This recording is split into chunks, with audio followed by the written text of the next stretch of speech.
Monk on the beat.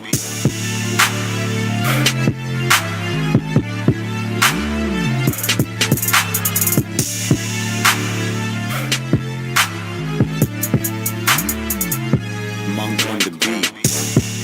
Woo! What is up, YouTube? My Cowboys family here, bringing you guys the latest update on our very own Dallas Cowboys, and of course, as always, thank you so much for joining us here tonight. Take a second to hit like, subscribe, hit that notification bell, follow us anywhere and everywhere at My Cowboys Family, and hop in the Discord. The link for that's in the description box down below. That's right, guys. And hey, we just unfortunately had a tie Sunday night against the Packers and Micah. We'll touch on that and some things from there we could look for in this upcoming game in this New York Jets preview live stream here. And we'll go through all the injuries and more. Who's in, who's out, who's replacing who, what moves are made, and just what do you think is next? And we will have a little discussion with you guys throughout this stream tonight. So first of all, shout outs to everybody here joining us. And of course, extra special shout outs. I think you already said hit the like, subscribe, and all that good stuff. But make sure you guys shout out our new month of representation here. And that starts with and ends with the man, John Luna. That's right. John Luna, once again, big shout out to the great John Luna here, dominating it again. He was the winner of the quarter. Now he's the winner of the month, of last month. So shout outs to Mr. John Luna. He is also the stream boss. I thought 31 points on the stream boss for Mr. John Luna. Shout outs to him. But then we have another champion over here, Daniel Berry Sports Highlights, who's our Cash App King. Shout out. I see him in the chat. Big ups to him, Daniel Berry, and the monthly gifting winner, the man staying skeptical. Skeptical fan. Yeah, he had 7 he donated, or he not donated, but he gifted. And, I think we had John Luna with 5 and AOD with 1. But thank you to everybody who's done it. But skeptical fan back on top, the man staying skeptical on that side of things. So as we have a new month, it's all reset. Now, I will admit that, I don't have all the information updated yet because we are switching computers, and I'm just in the middle of kind of getting back to our old computer, our new computer. Yes, and we just having the first stream back on this PC, the game day live stream. So, forgive us if there are a few tiny bumps as we're just kind of finishing getting everything set up properly. The leaderboard will be A. Lavelle. My wife's on. Well, we never counted on it, but she's on there. The people that dropped in for the membership side of things. So as I update that over, whether it's this stream or the next time we're on here, it'll be all updated. I know it says to be determined, but we do have many people on there. So shout outs to everybody who is in the memberships, like A. Lavelle and many others, Justin Quarles and many others that within October 1st, 2nd, including today, the 3rd, I guess you could say, you'll be on that board in no time. Trust me. So it might even be during the stream if I get a chance to run out there and get the information up on the board. So shout outs to everybody who's repping the board. Of course, new month. So resets the leaderboard, resets the gifting board. And as you know, Daniel Berry Sports, he's representing as the king. But who is the leader right now? Well, there is none. No one's up there. Yeah, it's a brand new month and a brand new MCF chance to be the top spot, right? On multiple things. So, again, shout outs to everybody here. Hit the like, subscribe, and all that good stuff. And you can drop the love and help out the channel and be part of this thing is the super chats is an option, obviously, with the little $ there in the chat. There's also the thanks button, which some people occasionally use when we're not live. You can drop love that way. We do count it on the board. If you jump in the membership, that's another way getting on the board, helping out. And I think once you're in the membership, usually is when you can gift memberships. Although I think somebody gifted one without being in one. So either way, gifting memberships, another way of getting on that board, a real way of helping out this channel. It says a new week. It's all a new month. It's all reset. Hey, look at our first current live leader. Although we have other leaders in front, like A. Lavelle. I know he's in the silver level, so he's in first. Jet Lee 44 is currently in second. The official side of things. First live drop of the month. Super chat with the $1 holler. Go Cowboys. Maybe it's a little good luck sign. Hey, who knows? Maybe that's what we need to kick off the month of October with some wins for our Cowboys. Thank you so much, Jet Li. Appreciate you. And yes, guys, since Mr. Jet Li flexed it there are a few ways to kind of drop and show the love here. You kind of saw him flex that super chat, right? You have the thanks button. Membership gifting, but then there's the after dark way. 4 different ways on that, baby. Of course, you have the Cash App # My Cowboys Family.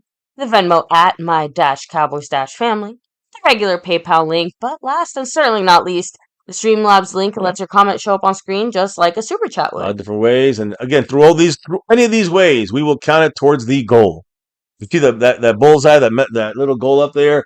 They're out of 20 right now, but every teal drop, not a blue one, but a teal one, which is $5 or higher, $4.99, I guess, or higher, depending on your device. So I'm hearing now iPhones can now join memberships now and do stuff like that. And gift, yeah, there was a new update. I got emailed on the 1st of October. So, anyways, point being is anybody could join the membership, but now you could also gift memberships through iPhone, I think, as well. Anyways, what I was saying was, what was I saying? I was saying that. Oh yeah, the bullseye, the teal drops, which are $5 or higher. If we hit all 20, we get anybody who's in there. Let's put into a pre-raffle for what we're going to do, and probably game day here, halftime of this Jets game, Week 5, which is the raffle for a sewn and stitched jersey. Baby, why don't you explain to them what they can win if they get in the raffle? Again, this goal, if you hit it, you don't get in this raffle, you get into a capri raffle. Of course, if someone drops like the full thing in one shot, then everybody who was in it before or gets in after and hits that goal is automatically in the raffle. But if it just stays like a normal thing and we hit all 20, everybody gets put into a pre-raffle. We pick 4 names out, and they get into this raffle, which, as you can see, star level gets 1. It's a star level over everything raffle. If you're in the over everything, you get 2 raffle entries automatically. If you're in the star level, you get 1 entry automatically. And then if you are the winner, like our sponsor of I says quarter, but it's really the month, man, John Luna, he would be getting 1 there. And then there's other ways of getting in this thing. And you see John Luna's actually helped people get into these. But again, if the raffle would be 4 more names added into the raffle if we hit the goal. Yeah, and that's and kind again, of a nightly whoever thing. the lucky winner does end up being gets their choice. Yeah, on the overall, not on the goal hit, but yes, if you do win the jersey, at the end, like for instance, on the game day at halftime, we're gonna do and it has like 30 names in it. We're gonna do a raffle for a sewn and stitched jersey, any sport, any team, any player, any name in the back, any style, yeah, any size, yeah. So a lot of things there, great stuff, and a lot of people that can win one of these sewn and stitched jerseys. So shout outs to you guys for making this, for getting in the raffle, and extra shout outs to whoever is going to be the winner, which we'll find out at halftime of the Jets game. But now I'm going to shut up because we're going to shout out those in the different high level memberships, silver level. So this is Fan Friday. Always get the shout outs on Fan Friday. A. Lavelle, Mr. Dwayne Broussard, top dog, Bay Bullies. Much love to him. And of course, can't forget about Jet Li with the 101 right there. Much love to him. He said, "Hold up, wait a minute, let me put my penny in it." He got $1 in Jet there. Li Yeah. 44 with their dollar there. Yes. Another classic Go Cowboys added to the tally. Shout out, and he's again moving on up. So yeah, Justin Quarles in the house. Much love to him. Top Dog Bay Bullies, Dwayne Broussard, and A. Lavelle. Those are the silver level champions on here. Thank you guys. And much love there. Another dollar holler from the man Jet Li, and he continues to creep on up. He's creeping on the come up. Shout out. Go Cowboys. Go Thank Cowboys. you again, Jet Li. Yeah. Hope you're doing well. Hope everyone's having a great night. As Mr. MCF kind of gets things rolling here, I will go ahead do the little shout outs in just a moment. Yes, because of course the star level. Don't forget them. Mary Alvarez. Aussie. And the man John Luna, of course, in the star level. You know it. There. So as the man Jet Li piles them on, another Go Cowboys. So why don't you do the shout outs, baby? Another Jet Li 44 shout out. Thank you so much. Appreciate you, Mr. Jet Li. And speaking of shout outs in the chat, we have Jet Li 44 here. Hello and hi. What's up, Jeremy Betts? Much love. And yeah, I kind of made the joke in the chat. I really hope we're not kissing our sister this weekend as well. Isn't once enough? Although seeing some of the other NFL games, it does feel like more games than usual are heading into overtime this year. Or maybe I just happen to notice it more because of our own situation. But heck, it's only been 4 weeks and we've been in halftime or in overtime half that time. So literally coming down almost to the end. Didn't they both come out to the end? It did. So that's why I said it feels like more games this year are. Yeah, we already have 5 games in on our belt. We're in week 6. Of course, we have Matt Persico in the house. Much love. Cash App King himself, Daniel Berry Sports Highlights. Hello and Yeah, hi. BB. We have ND and Boogie representing. Is she Hunter? What's up? Much love. And she. MCF After Dark. Hey, keep an eye.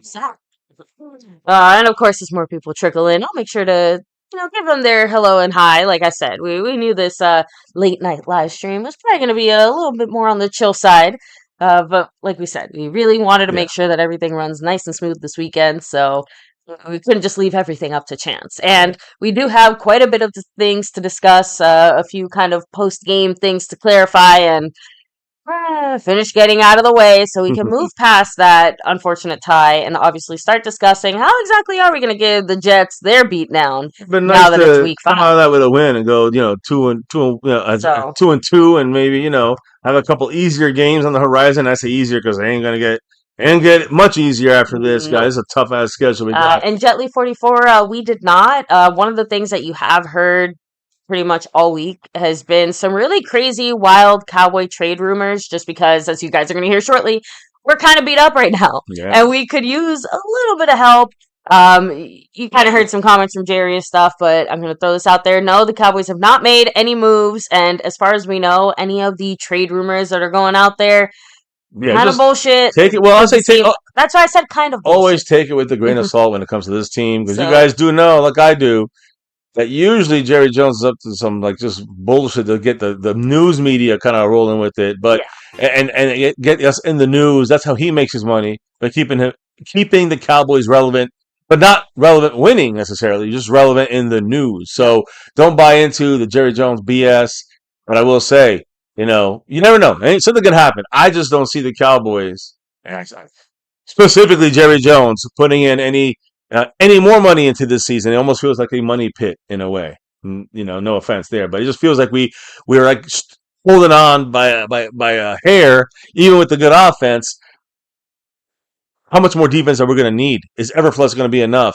We got to wait for these guys to come back. We even have a chance by then. Some of these guys that got injured now, some of the guys that are coming back later, like Overshown. Is it worth it? A lot of questions. So let's get rolling here right away. We do have a lot of stuff, and by the way, the board is updated now. Hey, Lavelle's in first. I think Skeptical did drop off after in the star level, but I'm sure he'll be back. Much love the Skeptical fan, but he would have been first place. We have Hey, Lavelle in first currently, Darren Posey in second, and Jet Li hanging in there right behind Mr. Posey in third place on the overall board. As we kicking off a new month and hey, a new week of Cowboy football. So let me start off first with a former Cowboy, Cooper Rush. You know why? You know where he went? Baltimore Ravens. Oh, yeah. Yeah, well, Lamar Jackson is now out for this upcoming game. He's, again, very agile, mobile, much more mobile than Dak was. Quarterback, sidelined by a hamstring injury. The Ravens rolled him out, and now they are officially starting their brand new 8-year veteran who was brought in from the Cowboys this offseason to back up Lamar Jackson. Cooper Rush will be playing this week against the called him Pooper Flush. Pooper Flush going to start for the Baltimore Ravens. Versus the Houston Texans this weekend. That's the only thing I have outside. I mean, yesterday there was a game on, and the Niners won by 3 over the Rams. Last second, kind of crazy that again another overtime game. I don't a lot of overtime this year. Agree with my idea, or not idea, just my feeling. Yeah, it's only week 4. We're heading into week 5 now. Officially, obviously, we're in week 5.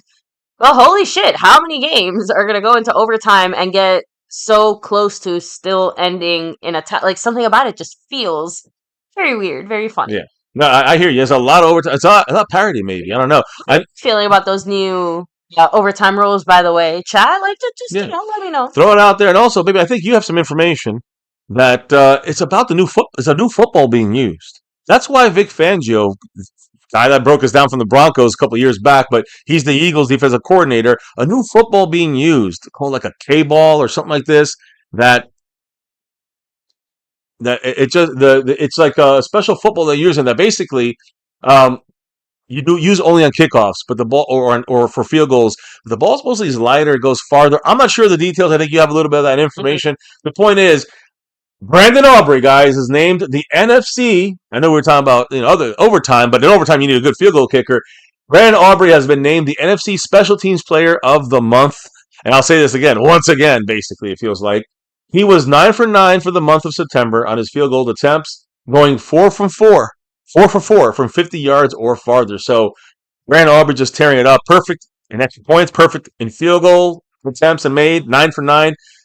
But even more impressive than 9 for 9 in a month. It's 4 for 4 from 50 yards and farther. We know one of them brought us into overtime from 64 yards out. So Brandon Aubrey more than deserving on his, I would say, record-setting kind of, another record-setting month for him, we can say. So, yeah, these new footballs, are they making a difference? Some people saying, yes, a big difference. Right. What do you think, baby? Yeah, so I'm going to keep it very, very keep it simple. But long We're story flying short, through this, yeah. we know that previously, right before the game starts, that's when teams get their balls or allowed to get balls, whatever.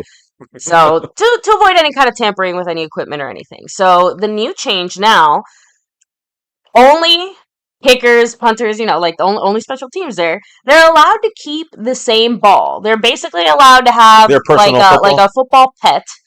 And they get to keep it and use it throughout the whole week. So why does that matter? So usually the special teams would get the ball 30 minutes before the game, and in those 30 minutes, the punter or somebody would take the ball and beat the shit out of it. Mm-hmm. To give it some more traction, make it easier for the special teams people to hold the ball, keep it in place.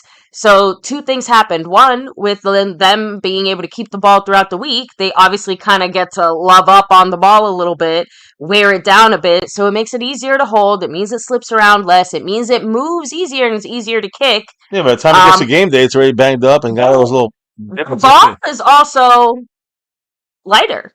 Like, they actually did make the ball a tiny bit lighter. So the combination of those two things is actually allowing kickers to do better. Not just Brandon Aubrey. And you guys heard me endlessly bitching last week about how pissed I was when the Buccaneers kicked that 65-yard field goal. Eagles did.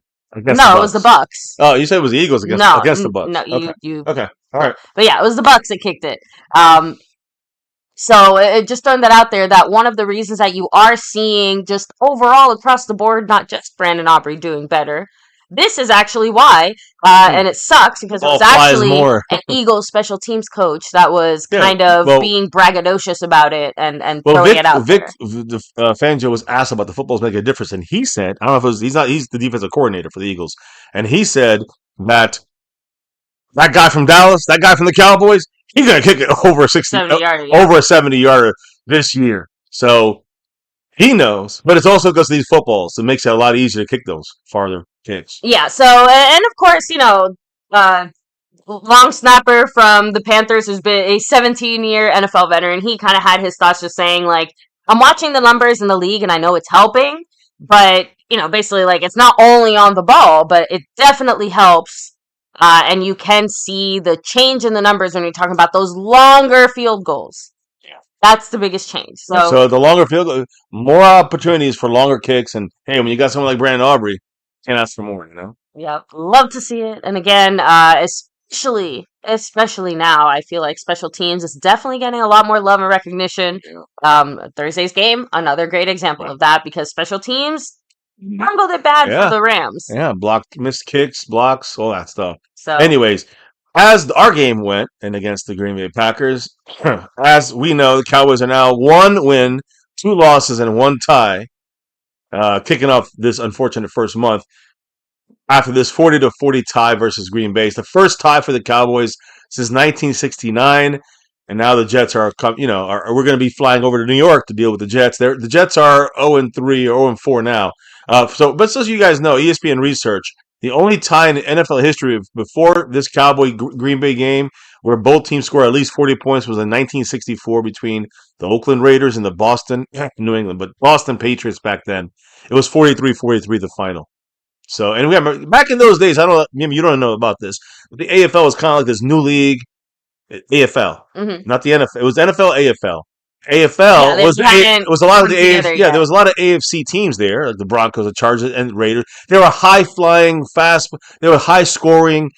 It was like almost like arena league. Like, I don't know how to say it. And then they merged them eventually, of course. But the bigger deal was the NFL championship, and then they played the Super Bowl, which was at the time Green Bay and the Kansas City Chiefs. Yeah. And the Chiefs were like the high flying team from that, and they got crushed. So again, that's why when the Jets won Super Bowl III, That's when they merged after that because the Jets were on this high flying and they upset the Johnny Unitas, Baltimore Ravens, the classic team, the old school NFL. So now instead of NFL, AFL, it was NFL and AFC, NFC, AFC were the division, or the conferences in the league. So that's how they adopted it. Just a little old school information for everyone to catch on to there. Well, anyways, so basically it was before modern football. But 69, they had the Super Bowl still officially. But 64, this is in modern history. This is the I was gonna say, if I highest can break tie. a record that basically is older than the actual NFL as we know it. Yeah, we second to it, yes. But when it comes to modern football, number one. Because that's 69. 64, it was not considered modern football yet. That's why I said Super Bowl NFL era. as we Exactly. know it wasn't like that then yet. Exactly. Listen, teams with 40 points or more and no turnovers, which was us. They had one turnover. Not an interception. They had a fumble. We had 40 points or more, no turnovers. Do you know what the record is in the Super Bowl era? 300-0. Now it's 300-0. And won. Yep. So, yeah, Cowboys the first team to not win when you have no turnovers and you score over 40 points. Shows you the defensive issues. Tonight also, not tonight, but that game against the Packers marked the first game in NFL history where both quarterbacks, meaning Dak Prescott and Jordan Love, had at least 30 or more completions, completed 70% of their passes, threw for 300 or more yards each, and, of course, each of them threw for at least 3 touchdowns or more, which they both did. Insane numbers there. Yeah, superstar games for quarterbacks that are throwing lights out.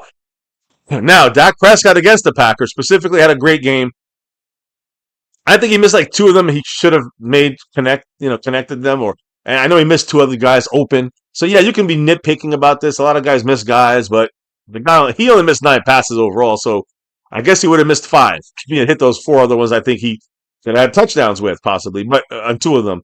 2 of them were right receivers wide open. Dak missed them, but I'm not here about Dak negative. I'm here because Dak is why we were in this game, or we would have got killed.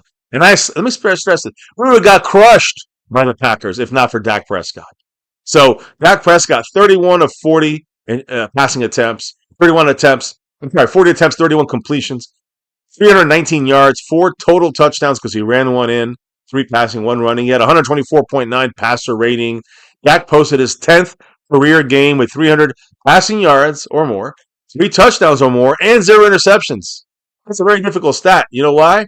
Because he just passed Tony Romo for the most in history for the Dallas Cowboys. He's our number 1 quarterback when it comes to career games. Now, he was tied with Romo with 9. This was his 10th career game that he had at least 300 yards or more, 3 passing touchdowns or more, and 0 interceptions. So congratulations, Dak Prescott, passing Roger already years ago, Aikman years ago, and now passing Romo, now this game. Unfortunately, a tie, but nonetheless, now he's, only quarterback to ever do that 10 times. A tiny bit ironic that he does that when the Cowboys have never looked more like an old Romo team. A high-flying Romo with a shitty defense that just can't help him out. So let me shout out the man himself, Calvin Richards. Calvin Richard in the house. Thank you, sir. Appreciate you. And as always, go Cowboys. I can't wait to hear what he's got to say. I know he throws down some facts. Hell yeah. He said, did you know that Namath passed for 4,000 yards in 1968? You guys see what I mean? That's the AFL.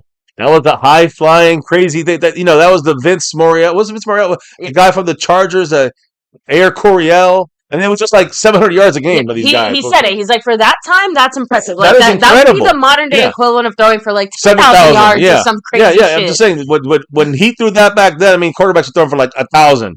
like 1,500, 2,000 yards in a season. He's throwing 4,000. Name it. That's how it shows you the difference. What great information there dropped by the man Calvin Richard. Thank you, sir. And again, really puts into perspective some of the changes. So let's take a second to appreciate how much work it must have taken to score 43 points in 1968's NFL or 64's NFL. So yeah, ouch. Ow. Oh, William Burney, what's up? Much love. So I see a few score predictions there, and I agree with you, Jet Li. We can't play the Jets lightly. No way. No trap games here anymore. I've never really believed in the whole trap game thing. and at least for the Cowboys specifically, we know it. We unfortunately tend to play up or down to our opponents. Bears game as a wonderful example, and this feels very much like the Bears game in a in a similar way, right? The only thing that concerns me much more, it sucks to be this banged up, and it's only week 5. Yeah. It starts you I off real bad behind the 8 ball. You yeah, start off like that, you know. of course it does, Yeah. and I do feel like again, thank you, Calvin Richard, again. But one of the things that's really getting to me is that kind of comparison to the way that I felt, watching Romo back in 2013, 2014, watching this team in 2015.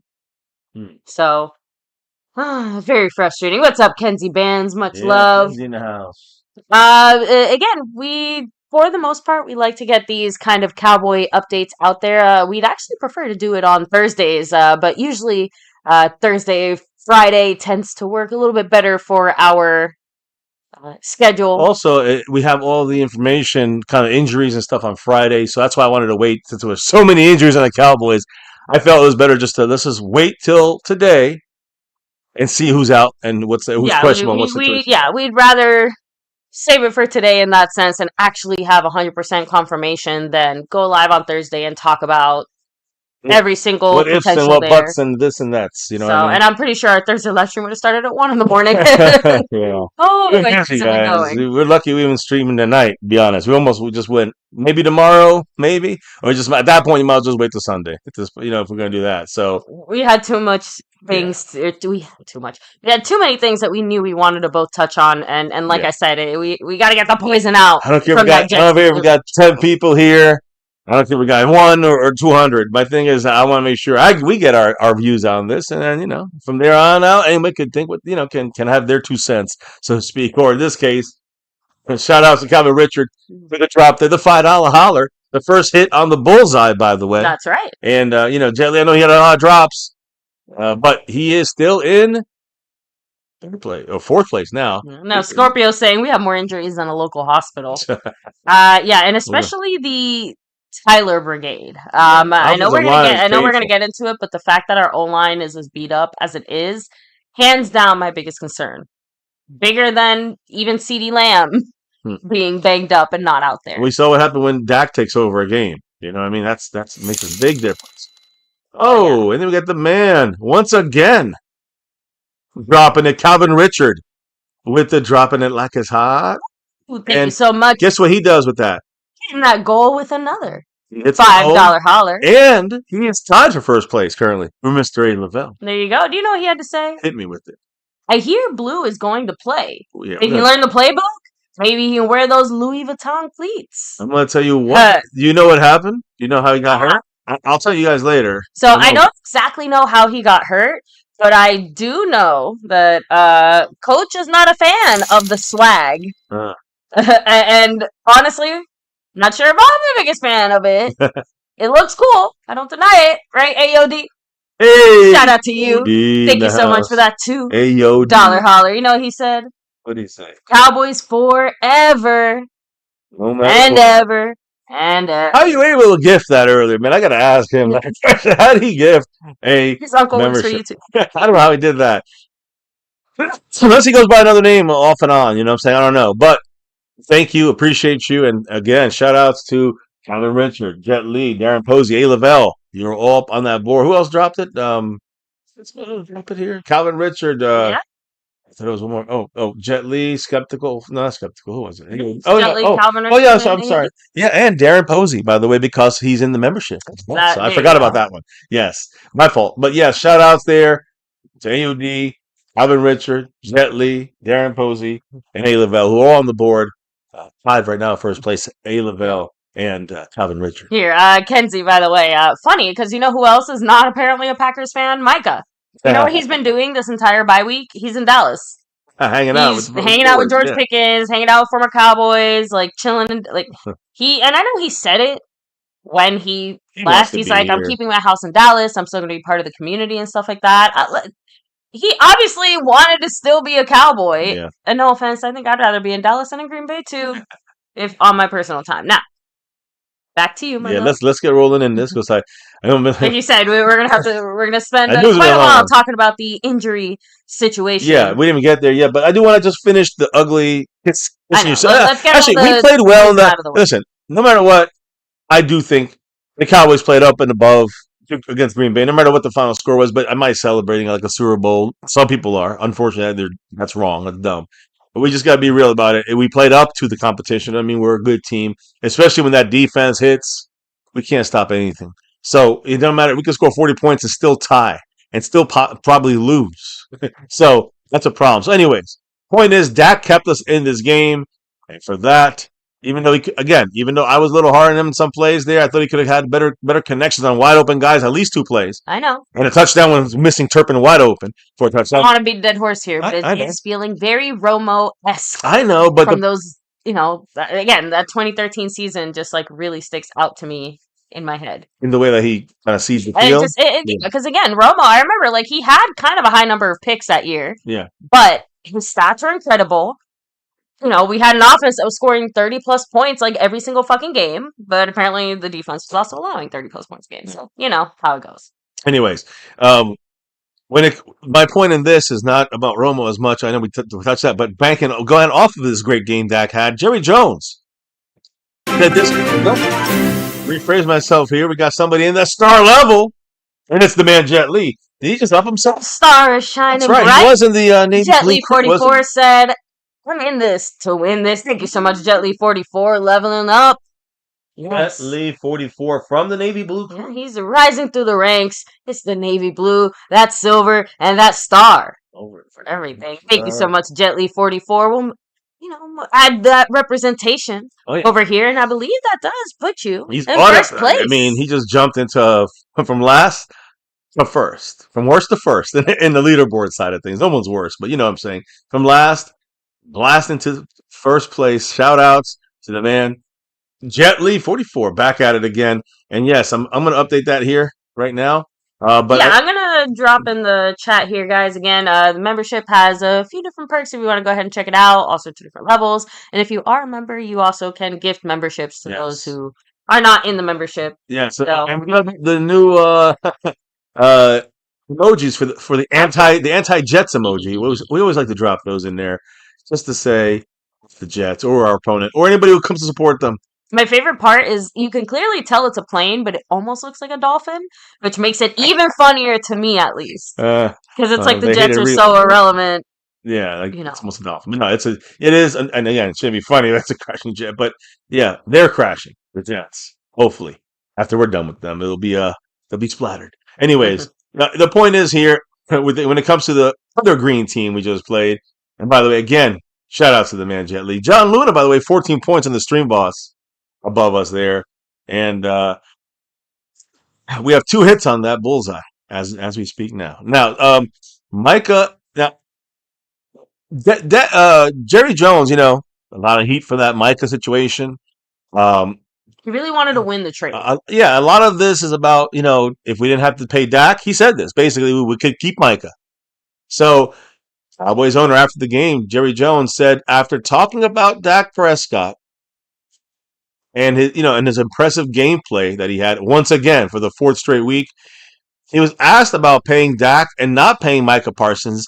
Jerry Jones said, "quote, it's very simple. Dak was indispensable in my mind, and Micah wasn't. So Micah is dispensable in that way, in the sense of like you look at the numbers. Micah was quiet, but he was the guy. I'll say Micah Parsons was the guy who stopped the Cowboys from winning this game. He got that final stop. Ferguson missed. I mean, he whiffed on the block. Micah did his thing, as he always does, from the other side of the field and ran Dak down for an official sack. I know everyone said he was over. No, his knee hit before the line of scrimmage. That counts as a sack. So, he actually had 1 sack against us. That was the sack. And that was the play of the game for the Packers. I got to admit, without that, Dak is in the end zone. And we're winning by 7. They have to score touchdowns 4th down. So, you know what I'm saying? For 4th down with 1 second for them, and they got to score from 13 yards out. That's a little. I'd rather have that out by 7. Let them tie it, and we end the game in overtime that way. Then they probably go for 2. In our luck, we probably lose. But the thing is, Micah had only that one sack, which was major, but he had 8 pressures. He was in Dak's face the entire game. Dak did it. Great things out there with that pressure. And when it came to blocking, whoever was blocking him, he had a 34.5% pass rush win rate. I mean, over a third of his pass rushes, good chunk of over a third of his pass rushes, he was getting pressure on Dak Prescott. He was getting in the backfield. It didn't matter who was blocking him. Dak was doing this thing out there. But Micah was in his face the whole game. So, again, I say no matter who was blocking Micah, Micah was doing his thing. Dak, I will say, outdid him, though, in the end. Yeah. Although, listen, Micah saved the tie for the Packers. But Dak saved the Cowboys from losing, from getting blown out. And that's why I think Dak is a bigger piece in this scenario. When you hear what Jerry Jones said, that's why I kind of agree with that. When you look at their, not just their production, but how they play and how they do their thing throughout a game and throughout a season, let's be honest. Calvin Richard, once again, dropping it like it's hot. That's the right. $5 holler has 3 hits on the bullseye. John Luna, on that Romo Turpin side of things right now, a $10 holler takes the top spot like that. And you're the stream boss. And Calvin Richard now in second place by himself. What did the man say? He said, "Did you see how well the Niners played last night with all the people they have out? Yeah. 8-point underdogs? No excuses." Yeah, actually, one moment in particular sticks out to me, and I'm sure it probably did to you guys, considering it went slightly viral. Poor Mac Jones. He was like, damn. puking. Yeah. He was He did it broken, all. beaten, damned, hobbling off the field, literally puking on the sideline because the game went into freaking overtime, and this man physically could not getting handle crushed. any more football. He was getting crushed. I think that does speak to something that I have enjoyed seeing even these last few weeks, even with the atrocious performance by the defense in some ways. I do have to admit that so far I am a fan of the way that Schottenheimer seems to be coaching and running this team when it comes to offense and when it comes to some personnel management, right? Again, we are making the best out of what we have, but I do think that's one of the reasons you saw the Niners succeed as well as they did, right, Calvin? Because, Shanahan, he's not afraid of he broke Mac Jones. He did not give a shit because he's trying to win the game. You can say that that's a little short-sighted, have more long-term thought, I don't know, but I do kind of appreciate the fact that Shanahan basically just went full balls to the wall there. I like that similar kind of energy in Schottenheimer when it comes to getting creative, which is why all of us are hopeful about the whole Jaden Blue thing and trying to see what he does with the injury stuff. Last week, at least offensively, we managed it pretty well. Let's see how much more we can do, but we are even more banged up now. So Yeah. it's a bit of a balancing act, but like you said, there's no excuses. Yeah. Other teams can do it, and they're more beat up than us. Yeah, and if they can do it, we can do it. As simple as that. And, hey, we did it against the Packers. I will say we did a good job. But now we have another task here against an easier team, but that goes against quote-unquote easier team. Yeah, Scorpio. Don't fall He for was like an alphabet soup there. And that's what I'm saying. I just really appreciate that kind of tenacity, that kind of fight.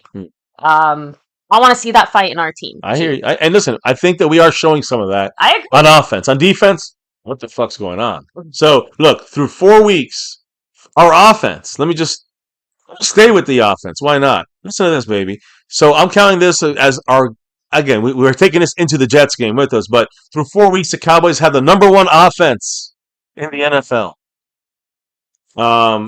We are averaging 404.3 yards per game of offense. Over 400 yards of offense a game by the Cowboys. That's fantastic on offense. Those Madden numbers, no offense. You just talked about Schottenheimer. I talked about Dak's performance, the way he's kind of seen the field in that next level way now.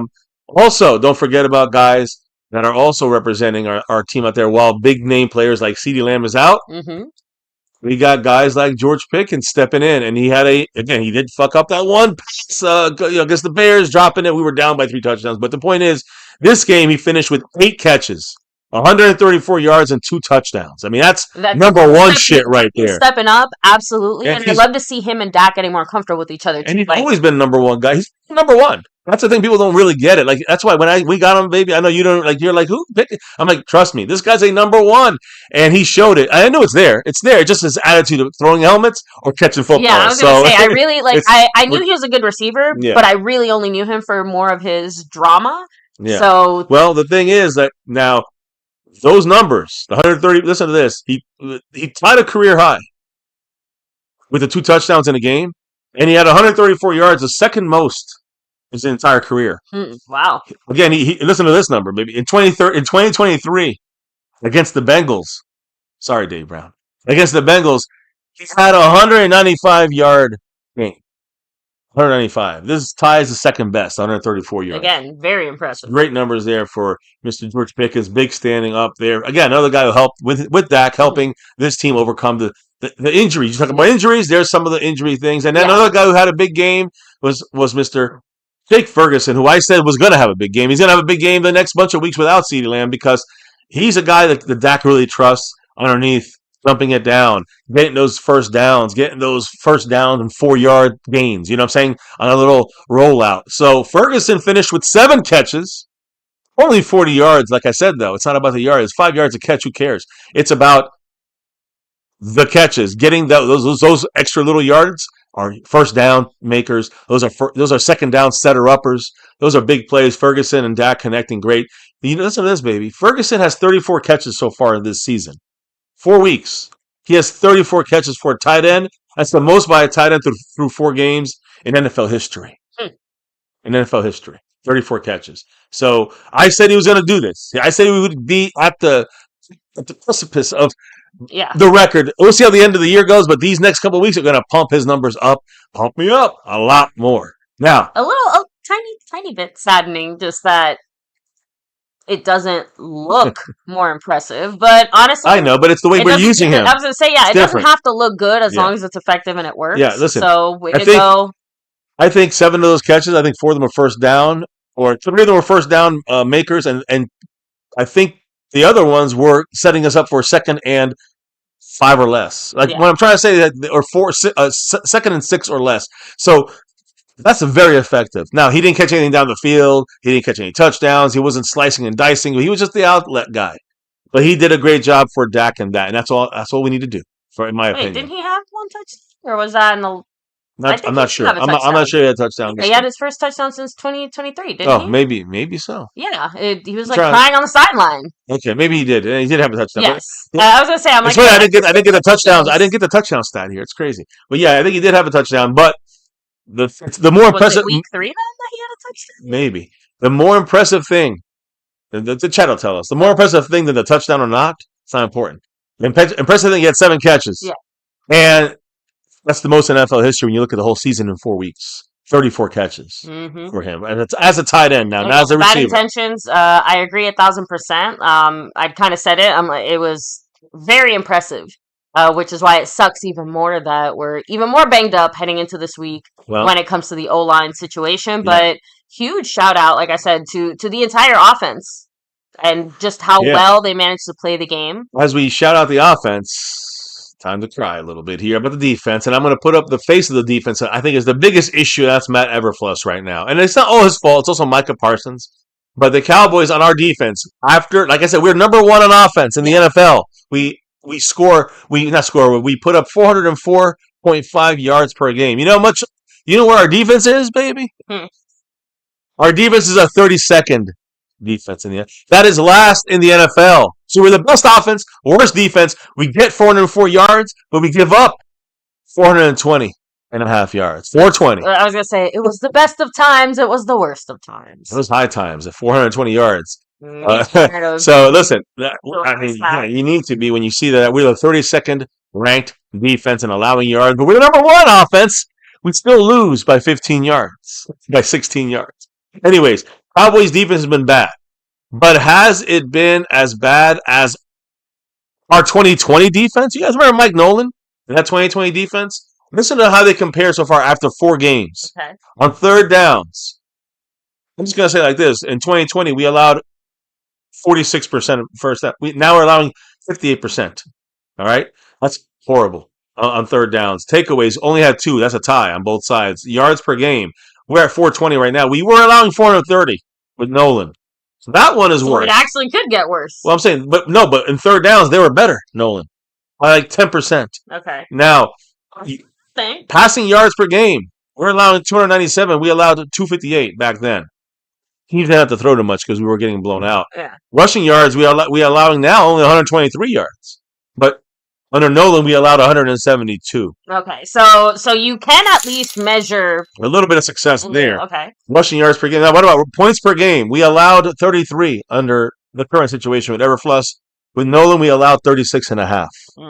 So, okay, other than third down conversions and passing yards per game, which is about 40 yards there, third down conversion, about 10% more we're allowing now. Those are big deals.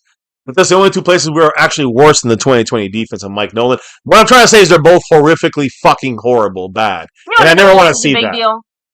Calvin Richard in the house. Let's go. $2 holler. Hey, saying the only thing you can say when you're literally the worst. 32nd. Nowhere to go. I agreed. But I have to break down the nitty gritty here. We go bad, good, bad, and ugly here. And this is ugly. The ugliest it could be. I like these numbers just because, let's be real. Like you said, hard numbers, hard data, and we can compare it.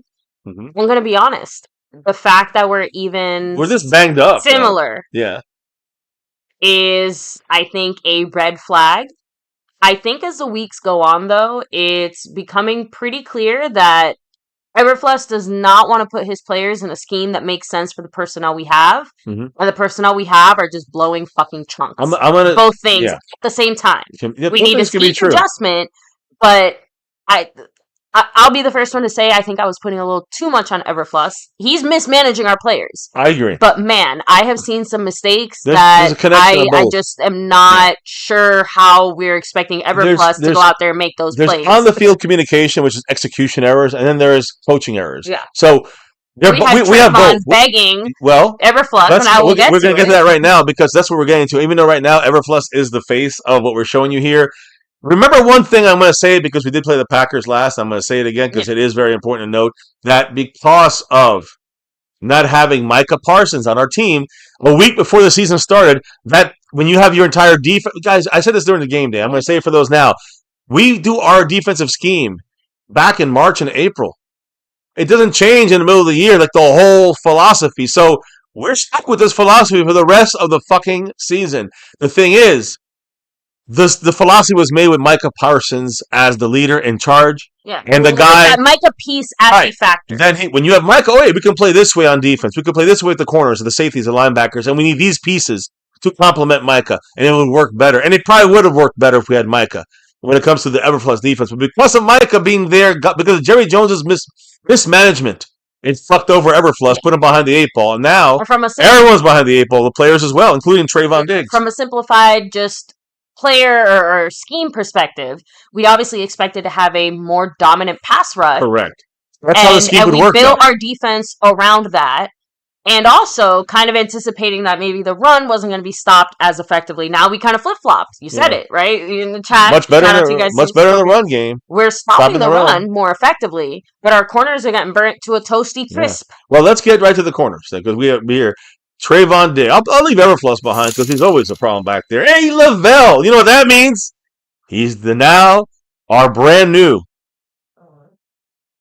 stream boss. That's right. Thank goodness we have a Cowboy fan and a fantastic one at that. Mr. A. Lavelle, I think he just rocketed into second place just by passing Calvin Richard by a few. Mr. A. Lavelle in the house. What did the man say? By the way, and I shouted him out already for the star level. He just is back in the membership again.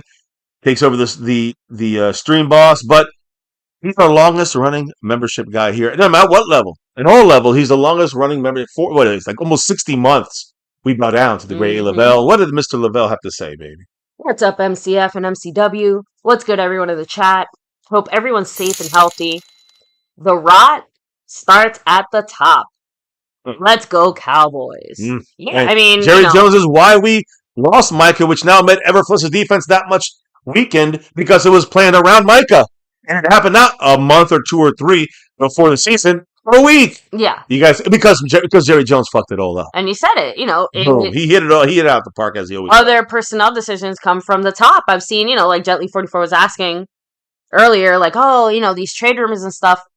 it Jerry sucks. wants this. You know, and speaking of trades and things like that, the Clowney obviously, you know, not exactly the welcoming performance we were expecting. I mean, not started off his not fault, great, just, but he didn't do horrible. He was there. He helped recover the fumbles. I do want to He say, didn't suck though. I And Calvin agree. Richards, you know, saying it Calvin with Richards in that the house. $5 holler. Yes. I mean, Another one. I wish you were wrong, Calvin Richards, just because I don't want it to be true, but you're not. And it is what it is. And And it he hurts. said, some of our guys look like they've never played football before. They were long. I looked A like big play happens and they're looking at each other. Yeah. No, the It's communication. It's simple. few times where you could clearly tell it was a miscommunication, and not just that, but how many times in this game did we see our own players blocking each other out of the play? Because Yeah. I'm sorry, more than missed execution, nothing is gonna grind my gears more than watching our players fuck each other up. Right, getting in each other's way. But that's also miscommunication, execution, and miscommunication. By the way, with that last drop, I know we had a lot of them today. A. Lavelle takes over the top there, but Yeah. Calvin Richards knocks off 5 points, but he also hits the bullseye. That's And right. just a little hint. We're a quarter of the way down on the bullseye. We got 5 on it. We need 15 to go. Thank you guys, truly, for even just getting us out in that direction, and for the drops and the support and the comments in those drops. We truly appreciate you guys. Now, I do want to shift over, if it's okay. Yeah, well, we were Trayvon touching Diggs. on it, yeah, Because Trayvon, yeah, I was going to say scheme and Trayvon Diggs has an issue with the scheme. There's a lot of things going on. He looks bad out there. I mean, there's some stuff I already posted in the video short, so check it out after the stream if you haven't already. But I do do it on the daily 4 or 5 videos sometimes, just to make sure we're all on the same page on things. Check it out. But maybe why don't you tell us what happened, what was said? Because basically, he started off talking about the game, like the game itself. He said, quote, "I don't know how to feel because it's not a win and it's not a loss either." That's what he kind of started off with. But then they asked him more detailed about the cornerback rotation. Remember, guys, this game he came into it benched. We didn't know if it was an injury. We didn't know if it was discipline. Then we're hearing it was discipline. First, we heard it could be because the injury was a lighten the load. Then we heard it was possibly discipline, something in the week. So break it down, maybe the way it flowed. Because it started off with the question about, hey, what happened with this cornerback rotation tonight? Why didn't you start? We know it definitely had more than just health, because he was straight up asked if it was a health issue, and Trayvon said, he was surprised, but then he said, yeah, maybe a little bit, yeah. He said, I don't know. You got to ask coach. So we asked the coach, Coach Schottheimer, on why not? What happened with Diggs not starting? What did Schottheimer say? He said, we're talented. He's been banged up a little bit. I've been a little tough on Trayvon just in terms of the consistency and things like that. But man, I thought he played really well, and I'm proud of him. It's a similar type of thing with the other guys. I mean, it wasn't just us picking on Trayvon. Trayvon's a hell of a player. Trayvon's a huge part of what we're trying to do here in Dallas. And if I recall, Jerry Jones after the game also, I think you can have this too, but he basically said that it was about the health of Daron Bland. We were managing everybody on snap counts, trying to pitch counts, and trying to. He just straight up said, "Are you not playing Diggs because he's banged up, or are you not playing Diggs because basically you're ready to move on from him?"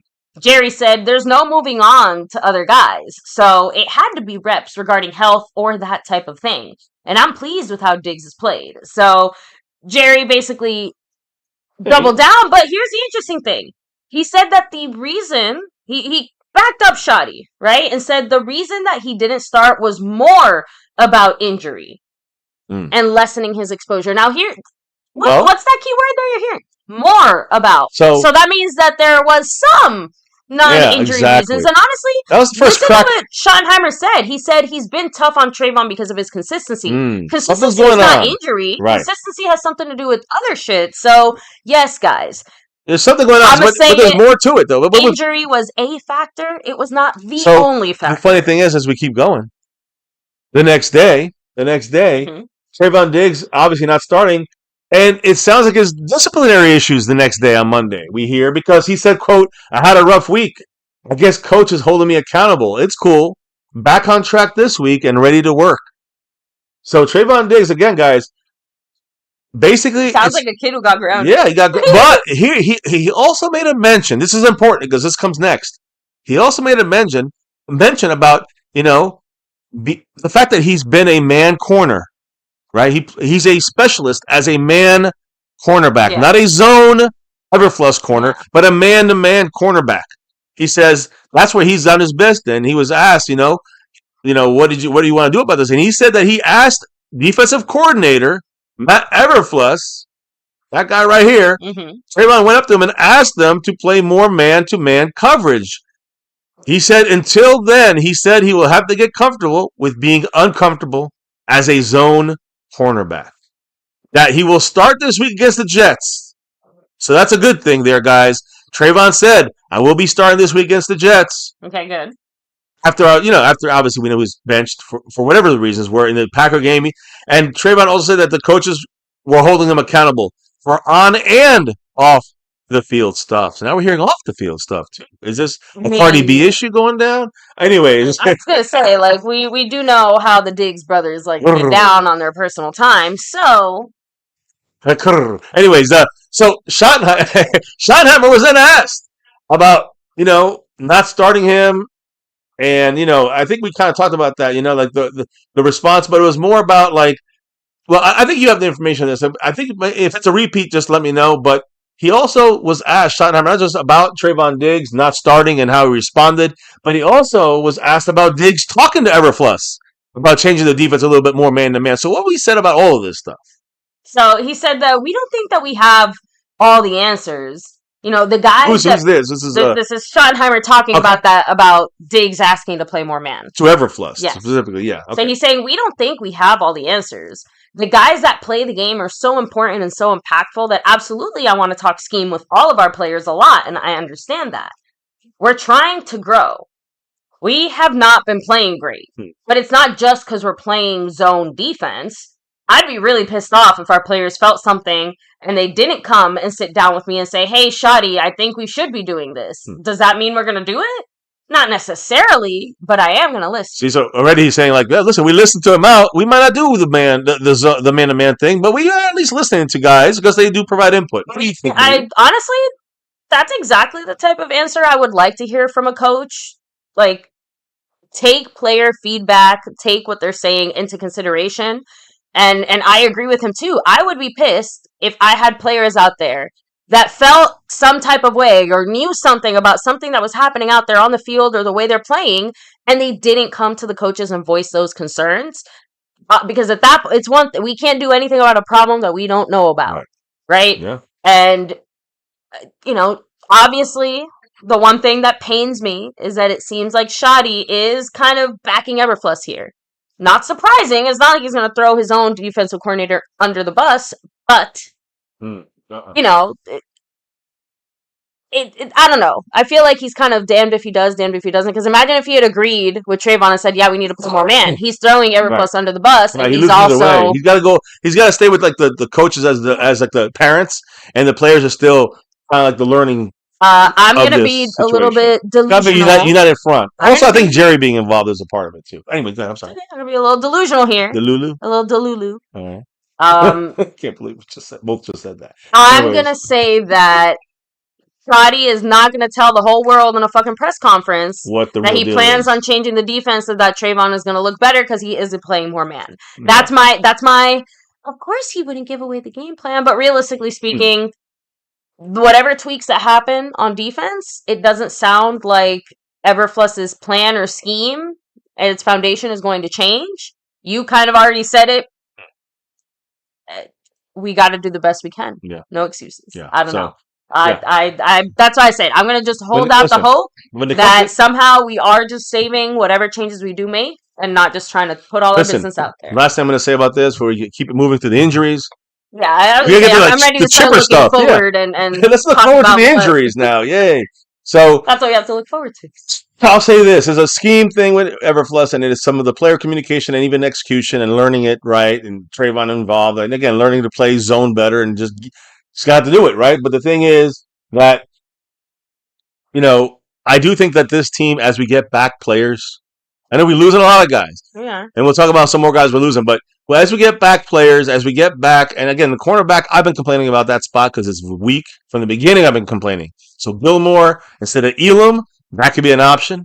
If Steven and Jerry want to actually help this defense, that's a realistic option. That's a non-bullshit, we're going to get some real great guy we're not going to really get. So you want to go for realistic options, Gilmore, and replace Elam, make Elam your backup, we're good.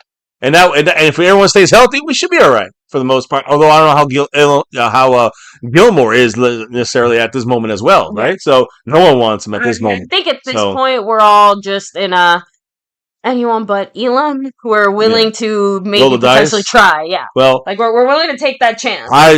I would say the Cowboys probably going to go with one of our own guys to replace Elam if that happens. I don't disagree. That's probably what the Cowboys saying that I agree with you. Yes, that I would like to see even a Gilmore move. Yeah, and Gilmore again, makes more sense. Pass rush, we already know him. Pass rush would be nice as well. You know what I'm saying? Of course, getting a true pass rush. Clowney's just a temporary backup star. You know what I'm saying? Old school. He's worn out, so he ain't the deal that people want him to be. Now, let's get to the injuries. We talked about the defense. I had enough about this defense. Because we got to get ready for the Jets. And you know what? If they beat us, it's going to be because of our defense. So we're going to talk about the Jets in a minute. But let's talk about injuries first, which, of course, has a lot to do with the Jets game. Right after the game. You guys remember, baby, during the game that Dak got injured. He did. His back is twisted up, right? They asked him about his back. He said when he was asked, he said they asked him why was he using a heating pad and kind of stretching himself on the sideline. He said that he's just getting old and that his back is fine. Which, again, he's playing this week. No problems there. I'm telling you, the back is injuring now. So now, this was fucking insane to me because we didn't know anything about it until literally the next day. I know. And that was Tyler Smith. Man, we cannot have any issue with Tyler Smith. But Tyler Smith, guys, had an MRI. Let me put him up on the screen because he's a big man. He had an MRI on his lower leg. He had an injury. He did not practice this week for the most. I'll go over his practice situation, but he does not know what the situation was going to be earlier this week, and no one really revealed the results of the imaging. That's not a good sign. It's very worrisome there. But then we found out it was tendonitis.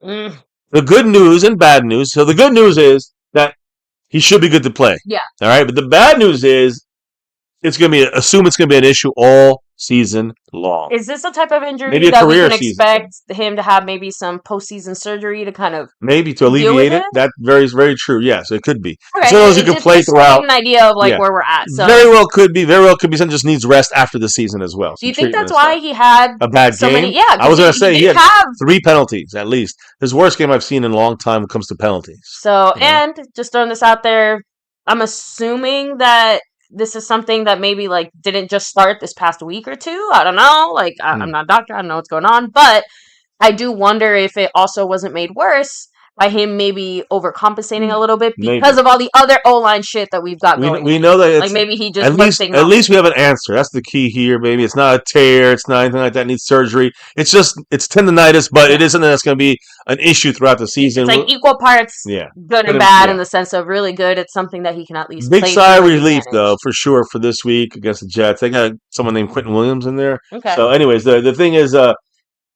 And you guys said in the chat too, huge shout out to our backups who did a really fantastic job this past week. Nate Thomas, I feel great so much job, more comfortable heading into this week knowing they played at that level. Listen, I'm going to give you the names of the guys. I'm going to give you.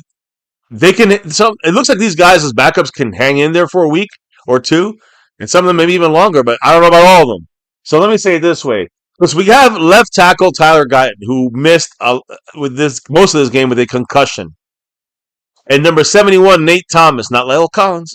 Nate Thomas, last year's last pick of the draft, of our draft, 7th rounder, went in there and did a fantastic job. Give him big credit to Nate Thomas there. Big job, great job from him, and he's going to have to start this week because Tyler Guyton started off the week in concussion protocol. And again, they're already playing at the backup spot at guard and center, now left guard as well, maybe with Tyler Smith, and then now left tackle. With no Tyler Guyton suffering that concussion at the end. He literally suffered it, they saying here, at the end of the game. But they think he has a chance to play through it and be ready for the game, right? Well, that was the beginning of the week. That was Stephen Jones being hopeful. Stephen Jones also informed us on Malik Hooker, who injured his toe. I'm sorry, not him. It was Schottenheimer. The next day that told us about Malik Hooker. Malik Hooker, yeah. We saw him, I think, in the boot this week in practice. Yeah, guys. Right? He's out for at least a couple of weeks. That means Wanye Thomas stepping up. I'll bring him up in a minute. Miles Sanders with the knee. All right? That's one that's going to be interesting to a lot of you guys for different reasons. But Miles Sanders, number 24, knee and ankle issue. Did not practice a lot this week. I don't think he played. He's not out, but Banged up. That means Jaden Blue, baby. Talk about him in a minute. We're gonna finally see some of that. But another guy that got hurt. It's gonna stop. Devontae Turpin. He suffered a foot injury. Now, during the week, they're saying this is a missable game for him for this game against the Jets. His absence would affect the kick return, punt return, receiving core, no CeeDee Lamb. So we'll get. Honestly, the Turpin injury out of all the ones so far is the one that actually concerns me the most because he has an impact on several sides of the ball. Yep. And because the CeeDee Lamb thing, they're using him even more. The fact that and the toe or the foot injury means that, speed might be a factor, and speed is basically his bread and butter. So and remember, the fact that he's undersized. I know people hate me saying this, but he's undersized. We're using him more. We're using a receiver now. He's getting hits. Now he's getting every week. He's hurt. It's his shoulder, a stinger, a neck. Yeah. I'm just saying, it's like, God damn. It just sucks, but he's too small. Some of that. He's too small for a receiver at a full-time level. That's the thing.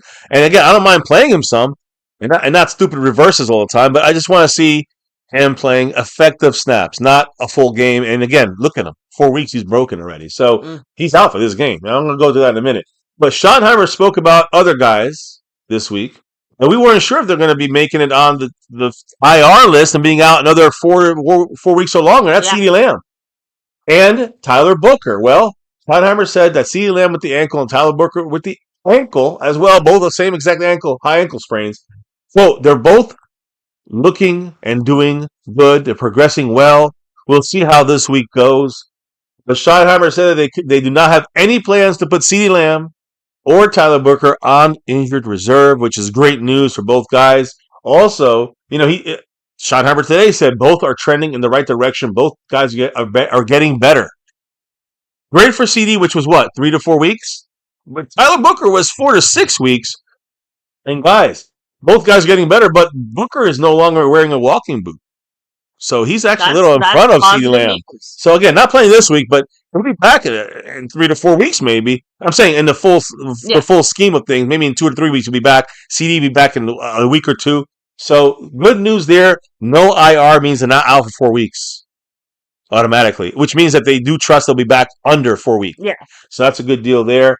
But when you look at the offensive line situation, let's be honest, it could be. It's bad. It could be Nate Thomas, 71, or Tyler Guyton. It could be Hakeem Adeniji, undrafted, left guard for Tyler Smith. That's a big downgrade. Then next to him, Brock Hoffman at center, TJ Bass at right guard. Guys, I just named you 4 backups, and out of these 4 backups, 3 of them are undrafted. One of them is the 7th round pick. Those are 4 backups that we have to start together in one game. The only starter would be the right tackle, which would be Terrence Steele. So think about that for just a second, guys. Because Terrence Steele was getting moved to left and right side, and they were trying to use Nate Thomas on the left and right side to figure out the best combination. But we're in trouble if this is what the starting lineup is going to look like. So then we look. I feel very concerned for Dak. That's scary. Just hope that, again, this is one of those things where how does the offense score so much? I was going to say, one of the things about the offensive scheme that I think Schottenheimer has done really well because of the speed and how quickly we are moving and just kind of getting the ball out and just doing things. That's going to be more important than ever this game to make sure that we're getting the ball out of Dak's hands fast enough so he's not taking many hits. The good thing I have realized, kind of like what happened with when Jimmy Johnson took over and kind of simplified things for the players. I see a simplification from the McCarthy days and his playbooks to the Schottenheimer playbook. Everything is faster, is motion, it's rolling out the quarterback. Things that I want to see before McCarthy was here, when Garrett was here. I said these things. I know we are going to talk about it just because, again, it's in the past. But something I did actually read this week is that apparently Schottenheimer actually did bring up some of these things to Mike McCarthy. Mike McCarthy said, "I appreciate the suggestion. Please put it in the suggestions box and shove it up your ass." Wow. So he wasn't rude about it. He just basically was just he just didn't take any of the advice. I don't care. Yeah. And that's the problem with McCarthy. It was too old school. It did not get to and that's the one big difference, I think, between the offensive scheme we have now and the offensive scheme with McCarthy, which was good at times. With Kellamore was good at times, but Kellamore didn't use motion. What do you think? The Saints are 0-3 now, 0-4? I'm just saying that the Saints suck because Kellen Moore sucks as a coach, as a head coach. He's truly not that good. But hey, They had to learn the hard way. Now, as our team is concerned, I do want to say one thing. We did have some movement on our roster. Not officially any, I don't say movement towards a change in roster, but not yet changed. And I'll explain in a minute. But first, let me explain Calvin Richard.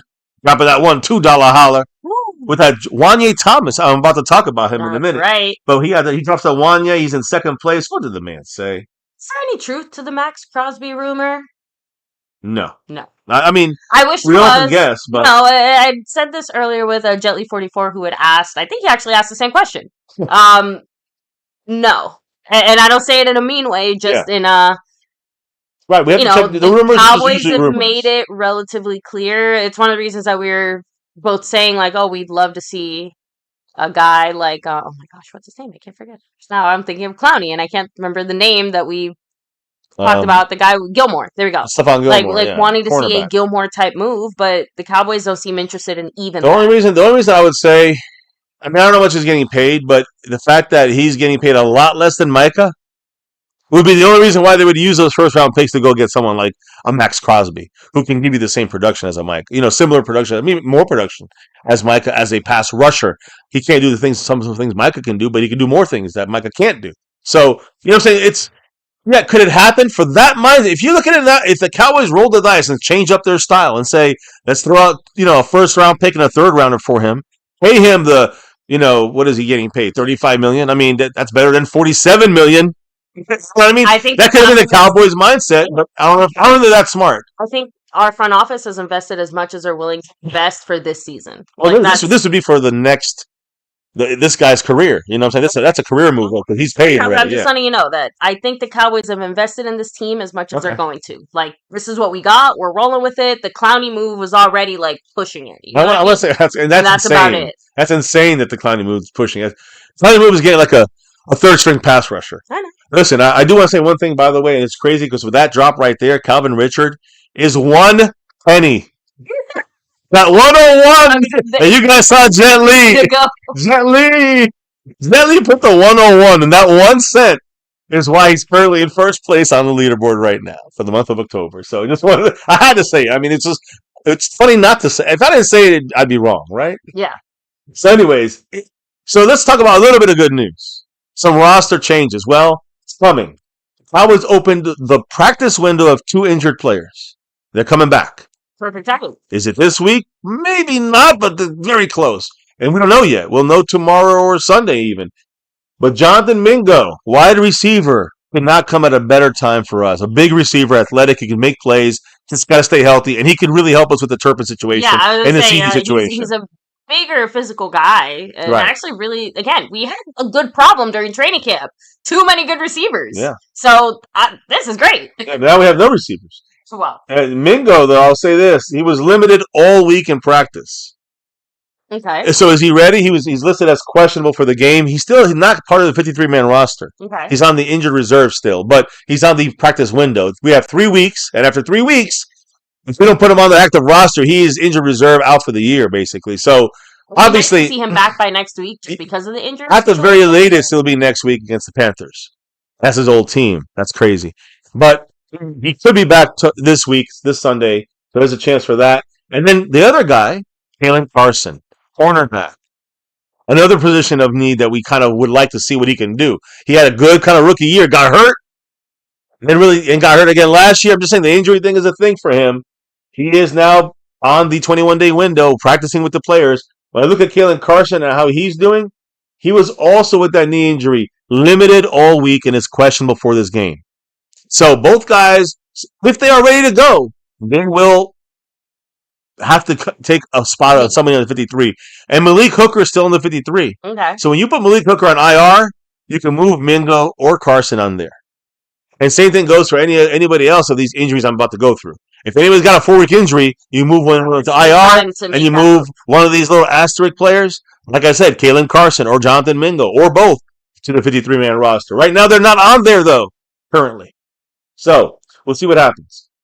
Soon, they got 3 weeks, but it could be this week. Now, when you look at this, you had Deron Bland with an injury on the injury report, and you had Trayvon Diggs on the injury report, both cornerbacks on the injury report.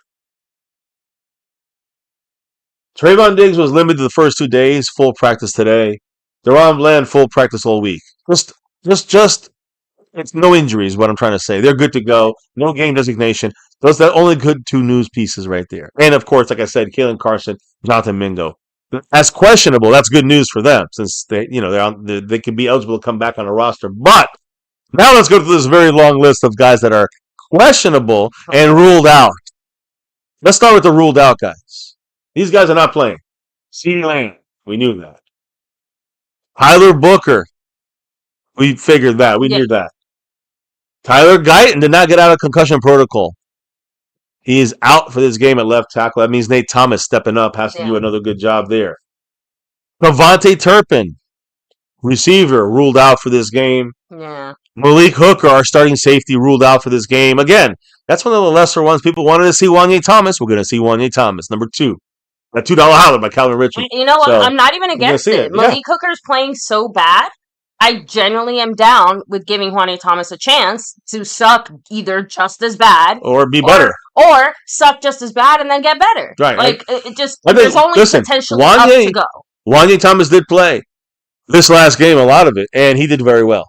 Now, not that he didn't make mistakes, but he did very well. Now, another name to keep note of that I won't think he's going to play this game, but he's listed as questionable, is number 94, Marshawn Kneeland. Marshawn Kneeland, guys, got injured at practice on Thursday. He was limited because he was injured, but then on Friday, today, he did not practice at all, and that's a downgrade. Yeah. So he went from limited to not practicing, and now he's listed as questionable. That could be tomorrow. It could be doubtful. Is it one of those things where he didn't play specifically so to rest up? Like maybe to rest up and get him good to go. But like usually when downgrade. Usually when it's that, if you have to rest up and it's ready, we're 2 days away. That means it's. Did they say what his injury is? Yeah. I mean, the problem is his injury. Marshawn Kneeland hurt his ankle in practice. Okay, so and that's something that could go either way. And they're not really letting out the information about how severe it is. So it's kind of the fact that he's questionable though tells you that it's not that bad. Yeah.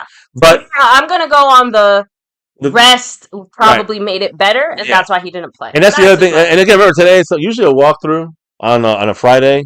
But I will say this. True, Scorpio. I got to shout this out real quick. He said Wanye Thomas did that block punt. He's going to play against his brother, who's a Jet. That's what I'm going to say. I just had that coming up. So I have it coming up, brother. So I'm like, oh, shit. Yeah, Scorpio, I got you, brother. Play. So listen, Marshawn Kneeland, downgraded in his participation, but still questionable for the game, which is good news on that side. But I would not be surprised if tomorrow the announcement downgraded the doubtful or out for someone like Marshawn Kneeland. We shall see, though. Now, and you look at the questionable guys, which again, Marshawn Kneeland, I just said questionable. I just said Jonathan Mingo, questionable. Kalen Carson, questionable. But both those guys, we have to put Malik Hooker on the IR to do that. So that's going to be one of those things. So he's going to miss at least 3 weeks, it sounds like, or more. So do we put Malik Hooker on the IR and then move one of these guys on? Well, maybe not this week. Maybe we see how one more week goes with all these guys in practice, how the injury goes for Malik Hooker, how Wanye Thomas plays, all these things. And then we can make a decision next week on if to make those moves, whether it's put someone like Malik Hooker on IR and then move Mingo or Carson, or eventually both back to the 53-man roster. So questionable names outside of the 3 I just mentioned. Mingo, Carson, again, not on the 53-man roster, and Marshawn Kneeland, who was downgraded. The other questionable players, Kenneth Murray at linebacker. Not good. We actually, I know everyone was like, he sucks, but we actually do need him. He has a knee injury. He was limited all week. So I'm hearing he's good to go to play this week. Tyler Smith. Oh, I'll say Tyler Smith for the end here, because we got Miles Sanders, which is the Jaden Blue story here, I guess. Miles Sanders has a knee and an ankle injury. He did not practice the entire week. So if I'm going to say someone's going to be out or play less, it will be Miles Sanders. Kenneth Murray is going to play more, or he should be active, which is good news. But he's questionable. Both these guys are questionable. And the last one, number 1 on this board, is Tyler Smith. He has a knee injury. Did not practice all week. That's not good. Could it be a resting situation? Yes, but we know it's a tendonitis issue. It could be something that's too much for him to play this week. If he does not play, we're missing 4 of our 5 offensive linemen. We're playing with 3 of the 4 backups are undrafted, and the other one is a 7th-round pick. So we're playing with basically 4 undrafted guys who can play, all right, but undrafted. I mean, that's a horror film going for Dak right there. So when you look at this, the Cowboys are without multiple offensive linemen and without multiple receivers. That's, CeeDee Lamb, Turpin, receivers, Booker, Guyton, offensive lineman, plus BB's already on IR. And then you got a question mark on Tyler Smith. Cowboys be at least without those guys. And again, Tyler Smith is the questionable. Did not play, did not practice. Same thing with Miles Sanders, but I care less about that. That means we get more Jaden Blue. All right. But to me, the issue is offensive line. And so that's a scary situation right now. And Tyler Smith, we need him back at guard. If not, it's probably going to be Cornelius Ajadendi. And I'm not comfortable with him playing as an undrafted rookie. I'm just not. But let's talk about the guys I am comfortable playing. And that's the Malik Hooker replacement. That's what you were saying. There's a Scorpio. Wanye Thomas announced today, they announced it, that he is going to start against the Jets, obviously, because Malik Hooker is dealing with that toe injury for at least a couple of weeks, maybe 4 or more, which means IR for Malik Hooker. But what's the odds of this even happening? What two brothers playing against each other, basically. We know what happens with the Diggs brothers there, Stephon and Trayvon, but the odds of it happening is very slim.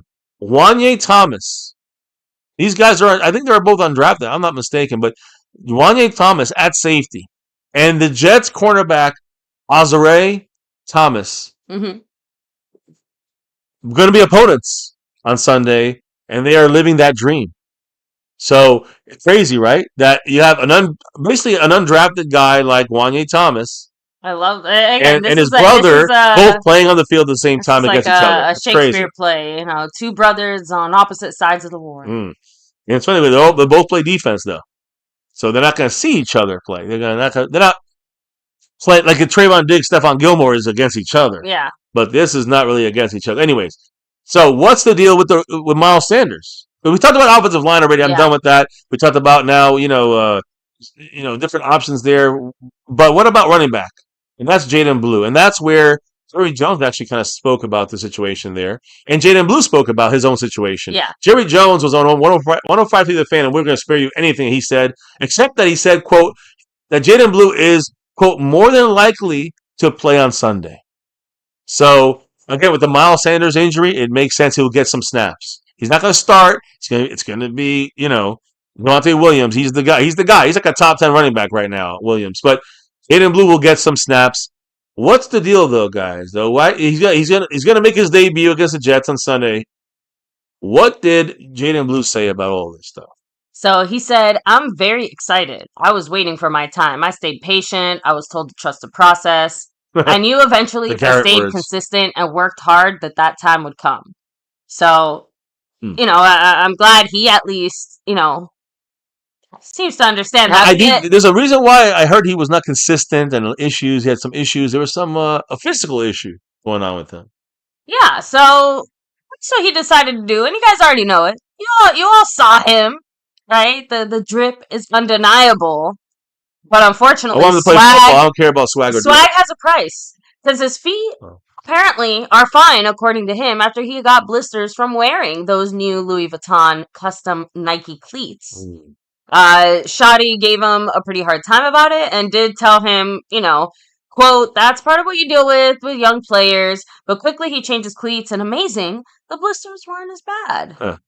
Hey, you gotta listen to the coach, and they know what they're talking about. Honestly, Schottenheimer sounds like a tired dad. Holy shit. I mean, he's got to deal with it. You see what he's dealing with here, but right? He said it. But you know what? He's making young guys do dumb shit, and they want to show off. Well, I agree with that. You also got to remember, what has he made this whole the whole training camp sessions? What has he made? A big childish get together. So the fact that they're doing childish things, it kind of fits the mold that he kind of set when it comes to Schottenheimer. I'm gonna say the thing that nobody wants to say. What speaks louder, his play or his cleats? His play, and he hasn't played. That's the problem. That's the Right problem. now, I think his cleats are the only thing doing the talking. That's the problem with the young guy. But it's all right. It's one thing if he wore it to the game, to hype himself up, or to the game. We have to practice. And I don't know. He's inactive all the other times. Anyways, look, honestly, whatever he needs to do, since he's more than likely going to start. Just saying. No, baby. Please rephrase that. He ain't starting. I said more than likely. I was quoting Jerry Jones. No. He didn't say start. He said play.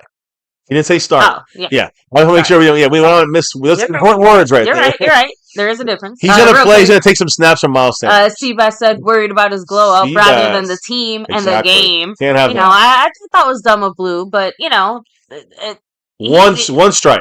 I think I know. Like I said, I'm not going to hold it against him, but it's definitely going to count against him if he doesn't put up and shut up. We saw this with Tyler. We saw this with wasn't it Taysom Hill? Yeah. Fell asleep and falling asleep and freaking meetings and just a rookie doing and what happened to him? Trash. Yeah. I mean, I'm not saying that's gonna be Jaden Blue, but just wake up now, Jaden Blue. Stop fucking around. Don't make it blue. No, look, that's that navy blue. Goddamn it. You know, you get one shot, one opportunity. Don't waste. Like I'm upset. So I was wondering if you'd catch. All right. So listen, now we're gonna finish up things. I told you guys almost done. Drop them if you got them like it's hot. A. Lavelle got 93 points on that stream, boss. We got the sponsor of the month. I'm going to switch that for the next. I'll improve this, guys. Again, I'm switching over to another computer. And we got it back finally, but I'm still in the process of this, so I'm sorry. This was the test run here. We'll get it going a little better every stream. But shout outs to John Luna for representing the sponsor of the month. He was the stream boss, but A. Lavelle took it over. We got the man, Daniel Berry Sports Highlights, the king of the Cash App, and the guy who's the gifting champion, skeptical fan, always staying skeptical. That's 4 different people representing the boards. Shout out to all of you guys. And the leader right now by 1 penny is Jet Lee 44 on the overall board for the month of October. So shout outs to him. We have no gifted memberships and no Cash App drops or no Cash Apps or PayPals or anything. So that's still at we just started a new month, so that's expected. But let's get to the deal of our opponent. Fuck the Jets. Oh, there they are. Jets suck. And let's make sure we get the picture right here. Sorry about that. There you go. Building the car as we drive. What? What happened? Oh, see, I said we're building the car as we drive.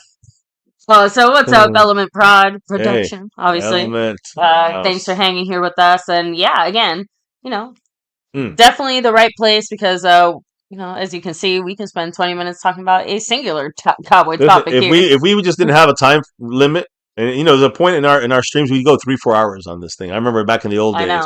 We just cannot do that anymore, obviously. But we're doing our best, and and it has to do, but it has to make do. But we appreciate everybody who hangs in with us. I know this is a West Coast, Hawaii, Alaska stream, but it's a worldwide thing for the Cowboys. Yeah, and thanks some of it. Yeah, obviously you guys can see, like we said, we keep the more up to date regular news over more on the short side just because of the newer schedule and honestly the way that YouTube is working these days. So, but that's the easier way. We're not up at 116. We're up at 216. Yeah, we're East Coast. we're the East Coast. We're the East Coast night owls.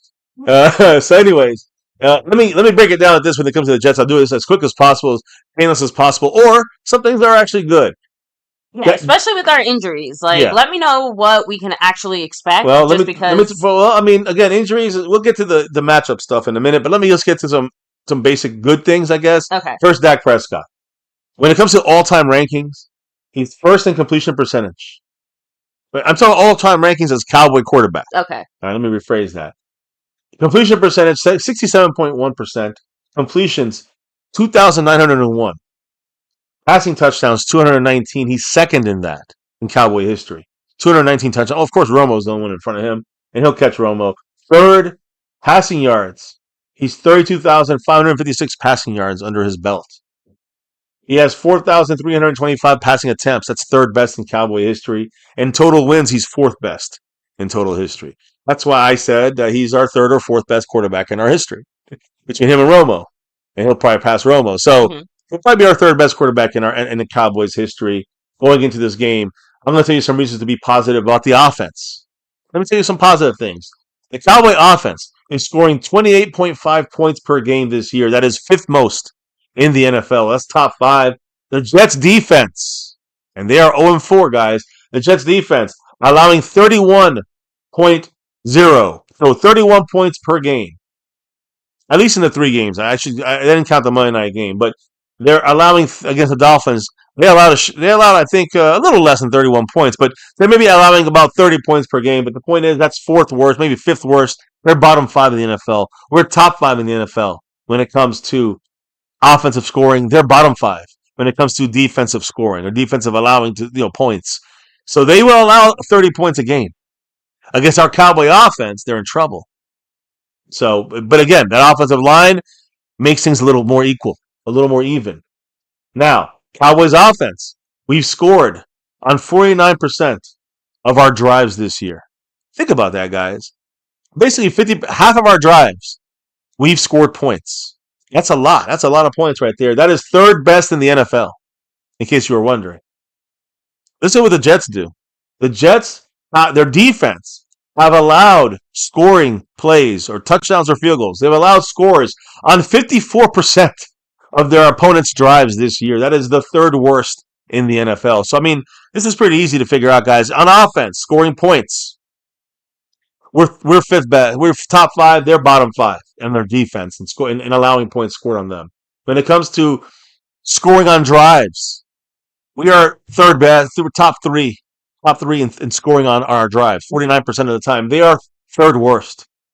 It's all the reverse here when it comes to our offense and their defense. Now, I will say, with our offensive line, this could be skewed, but the Cowboys' offensive line has only allowed 3 sacks this year. That's with a broken offensive line. That is the third least in the NFL. And we went up against teams that had Micah Parsons, the Eagles. You know, there was it's not some easy teams. They're half of them. Let's be 100% honest. The teams that we have faced have had more questionable offenses than defenses. Some of the defenses we've faced have been some of the best in the NFL. That's true. Yeah, and our offense is held very strong. That's my point. So this Jets defense, are they any good?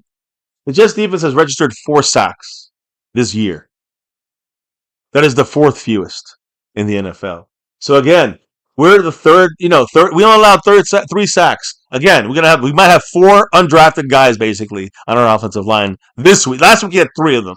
Now this we might have 4. It's just getting worse and worse. But my point, we had 2 last week. We might double that to 4. And to give the Cowboys a tiny bit of credit, the fact that our expectations still of what that might look like for us versus maybe other teams is still a credit to how good we are at, I think, drafting and developing some of these offensive linemen. I agree. I'm just saying, I think some of these performances we've seen are a testament to some of that hard work paying off. But no team can sustain long-term having that many backups playing, for a long time. And that's the thing. So, Booker is, with his injury, it scares me more because I don't like Ajadani Cornelius having to play there. And I also think one other thing.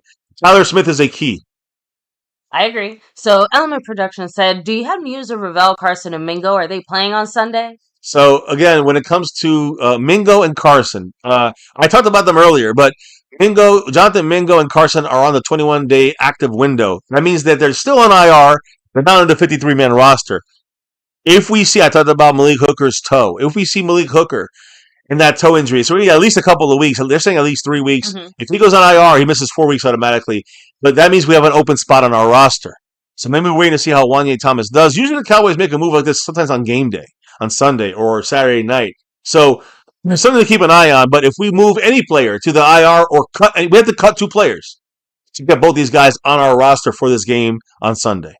So it's either they're good to go and we just got to move around some players, or they're not 100% sure yet. They could go another week on this. So they have 3 weeks to go on this active. They could participate with the team now. That's what they did this entire week, but they did it in a limited fashion. So are they ready to go? They are listed as questionable. Now, when it comes to the Savon Ravel, he's not on this yet. He has not been brought off the list yet, so he is not going to play this game. Ravel is not going to play this. At least not what I'm hearing. He's not playing this game. He's still on he's not one of the guys that was moved on. So he's, the third in line here. He's still a couple weeks away. He's third in line out of these 3 guys to get on that field. So that's why these 2 were picked. But like you kind of mentioned, holy crap, what a perfect time to get Jonathan Mingo, receiver, back, and cornerback. The corner. Hopefully, Mingo is more experienced, and again, he'll be ready against the Panthers next week. He can't wait to get that one. That's his former team, but he might play this week. And then you see Carson, who had some shining moments here for us when he played, but he got injured twice in 2 years. So he was a rookie last year. So I guess that's where it really.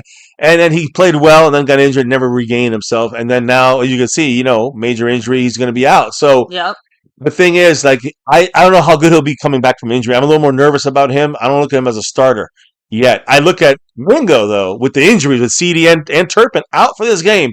That's a starter for us. We might need to make a move for him. Yeah. So either cut someone or move a Malik Hooker type Yeah. guy, injury to IR, and you move. You can move either of these two guys or both of these guys onto your 53-man roster. But if it stays this way, they do not play. Yeah. They're not on the 53-man And roster. yeah, so is Sanders questionable? Jaden Blue. Jones confirmed that Yes. Jaden Blue is very likely to play. Yeah, he's very likely to play. And actually, they confirmed that he's going to make his debut somewhere in that game. But he's going to get some snaps. Some of the Miles Sanders snaps. Now, I'm going to talk about the offense here. I do want to say, and much love, great questions there from Element Productions. I do want to say the Cowboys, again, with the offensive line we've had even broken, now it's even more broken. Third least amount of sacks allowed. And the Jets, they only have 4 sacks. That is the 4th fewest sacks in the NFL. But one last note I do want to make here, and it's an important factor I've been saying since CD got hurt, is Jake Ferguson. He's catching into the flames. Mm-hmm. But Jake Ferguson has 34 catches this year. That's the most among all NFL tight ends this year. But that's also the most in Cowboy history. Remember that. The Jets defense has allowed 3 touchdowns to tight ends this year. That is the most in the NFL. So, not that Jake Ferguson, we throw touchdowns to tight ends. We don't do that too often. Like you said, we only have 1 this year from Ferguson. But he has 34 catches. The Jets are not good at covering tight ends. There's probably it's a good chance that Ferguson he's going to catch a touchdown this one. Yeah. Yeah. Honestly, actually, this image you have on here is perfect. Jake Ferguson catching a fire. football with the flame, all the flames, and then the Jets are literally crashing. I don't know, something about something that. Fit perfectly. You like that? I worked on that. I worked on that for an hour and a half. No, I'm just joking. But I'm saying it was. I like to see those things when they work out. Jake Ferguson, I see him as one of on fire guys. Now let's just go to the end of this thing, which is, I know you have a really important quote from one of the matchup situations, which is important. And we're getting all these matchups done right here, and I'm so happy you guys are part of this discussion, talking with us. And leave your comments if you're watching us in the replay. Make sure you leave your comments in the in the comment section so we can respond to them or like them or love them or whatever it is. And of course, always keep up with those video shorts we always post them. But let's just get to the matchups that we want to see and watch for that I think will lead to the Cowboys winning this game, and that's the Week 5 matchup against the Jets. Remember, guys, the Jets are creating an interesting matchup for the Cowboys. It's one of those, we should win this game, right? We tied the damn good defensive, offensive Green Bay Packers. What the hell's going right? So I'm playing the 0-4 Jets. Even though they're one of the worst teams in the league, I want to stress one thing, though. 3 of their 4 losses came by less than a touchdown. And the other 2 losses came by a field goal or less. So they've lost everything 7 or less, and 2 of their games 2 or less. So, I'm sorry, 3 or less. So my point is, do not fuck around with a team like the Jets. We cannot fuck around with them. The Jets are a team who are talented enough to give the Cowboys more than we can handle and give us an L. No joke on this, because again, nothing is guaranteed with the Cowboys this season. Let's get real on that. So one of the players in the Jets I want to focus on, our lack of pass rush. It could create a problem for the Cowboys. Justin Fields. I've always liked Justin Fields with the Bears, even with the Steelers. I always thought he was a good quarterback. Not great, but good, and can get better around the right players around him. I think in Dallas he would have been great. Justin Fields against the Cowboy front 4. And of course our secondary broken. This is a scary thing for me. And I hate saying this because the Jets suck. Defensively they suck. Against our offense, we should kill them, but we suck on defense. And they're not as good as our offense, but they don't necessarily are that shit, on their offense. They're good enough playing against good enough. They stay in games at all times. So the thing is this, guys, Justin Fields is very well a problem for the Cowboys. I think we struggled against him when we played him when he was at the Bears. His ability to hurt the Cowboys both through the air and on the ground is something the Cowboys have struggled with this year, and they struggled it in the past. Actually, I think we did beat Fields when he came to the Cowboys Stadium there 2 years ago. But Fields currently has a total of 178 rushing yards in 4 games. It's pretty good right there for a quarterback, right? And remember, that's 4 games, but that's 3 starts. Yeah, he didn't play one of them. So yeah, actually, that is pretty good. Yeah, he is ranked second among all rushing quarterbacks that have rushing yards. He's ranked second only behind the Eagles, Jalen Hurts. So we got to neutralize. That's a key to me, is making sure that we don't let Fields have a field day. And that means that we have to neutralize him. We have to stop him, and we have to do it consistently the entire game. That's going to be my fear. Can our defense do that? Can our front 4 pass rush do that? Can the coverage guys kind of, get the heads out their ass? I know we got another week of Deron Bland a little healthier. Trayvon Diggs supposedly knowing the systems, the scheme better. Elam still sucking. So, it's a lot of trouble there. And then we got that Reddy, what's his name? Reddy Stewart. There, number 27. He's our backup slot that was just hanging us on by a thread trash. So a lot of things got to be fixed there when it comes to, making sure that Justin Fields is not hurt. He will kill us, Justin Fields. So again, right now, like I said, actually after the game against the Dolphins, they went from 32nd to 31st. Okay. I'm sorry, the Cowboys went to 31st. The Cowboys are 31st in the league in total defense, 32nd against the pass. The Cowboys. And we allow about 300 yards of passing yards every game. That's 32nd in the NFL. So again, 297.3 is, the actual number on that, by the way. And again, to me, this will impact if it's going to be a shootout or do we get to control the game. Obviously, if we stop Fields, we kind of slow down their offense. And then we can take a look. We have a high-powered offense, even with a broken offensive line. Can we still do it? That's up to Schottenheimer and back. So, defensively for us, guys, it's really a big deal to be able to slow down Justin Fields. Neutralizing him is a key. Even if we have to spend, I would say, have a quarterback spy on him. You will ask me who it is. In a normal sense, I would say Overshown, a great player. He's not here, of course, with us until that. Scorpio said, "Is Dante Fuller injured? I haven't heard his name once called." I said, "No, he just sucks." Yeah, number 13. He just disappears all the time. And the man who's never disappeared. He's the man from Hawaii. This is prime time for him. Marco Seppi in the house, dropping that $5 on it. $5 holla. To Mark, saying, "My prediction is we will stop the Jets and improve, and delusional people will see. Oh, our D is better. We're great. Years of poor drafting, and you wonder why the defense sucks." It's that and the taking out the main piece of Micah Parsons a week before the season starts. Once you're again, Mark, remember this, and I'm trying to be logical about this, not just emotional, because I did say, Plus sucks. He did suck. Communication sucks and all that stuff, but. And the players can be down and not that great. I agree with everything you're saying, but taking Micah Parsons out of your scheme after you schemed it 6 months ago, which is the way every team does it, that's a Jerry Jones fault. Jerry Jones at least let him know you might not have him. He never gave him that inkling until a week before the fucking season. That's on Jerry Jones more than anybody, more than players or coaches. And I hate Everfluss's scheme right now. You know what I mean? Hey, Rita Hall, Spears, welcome to the family. Thank you for subbing it up. Welcome in and go Cowboys. You know we do this. So Justin Fields to me, and I get well. Let me just finish. Marco Seppian, thank you by the way for the drop there. Mr. A. Lavelle, 87 points on the stream. That's called Mr. Ferguson, the Fergie time. And again, Mark, I'll get you up on that board as well. I know. Mark just chills no matter what. He don't care. He just likes to speak his mind, and I appreciate his 2 cents all the time. So big shout outs, big ups to him. Any thoughts on that, maybe before we move on? And the fact that that whole situation with the defensive issues that we have, 31st overall, 32nd in the pass. Stopping the Jets and improving is, I think, I don't want to say bare minimum, but exactly. I was going to say it'd be great. No, it wouldn't. It's bare minimum. Yeah, the Jets are, like you said, one of the worst teams in the NFL. We have a shit ton of injuries, but still doesn't mean that we shouldn't improve in some areas. Right? Yeah, and also a lot of areas. Hopefully win. Right? I don't think that's wild to hope for or expect. Against the Jets, and kind of goes into what Marco Seppian said, that we'll probably destroy them. We should have beat the Bears. Yeah, so we should have destroyed the Giants, but overtime, we got lucky to get him for that. And they've almost won their games. They've almost won their game. All their games, they've lost by 7 points or less. Yep. And out of the 4 losses, they're 0-4, the Jets. They're 0-4, but they lost. 2 of those losses were by 7 points or less, and 2 of those losses were by 2 points or less, 3 points or less. Marco Seppian once again with the drops on it, and 82 points for Lavelle. 7 hits on the goal. I know it ends in 11 minutes, but we let it go all night, so I'll count it out. If for some reason it keeps hitting. But Marco Seppian hits it with the $5 hollow. What did the man say?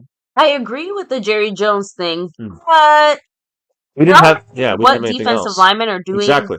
Anything. Nothing. We're nothing.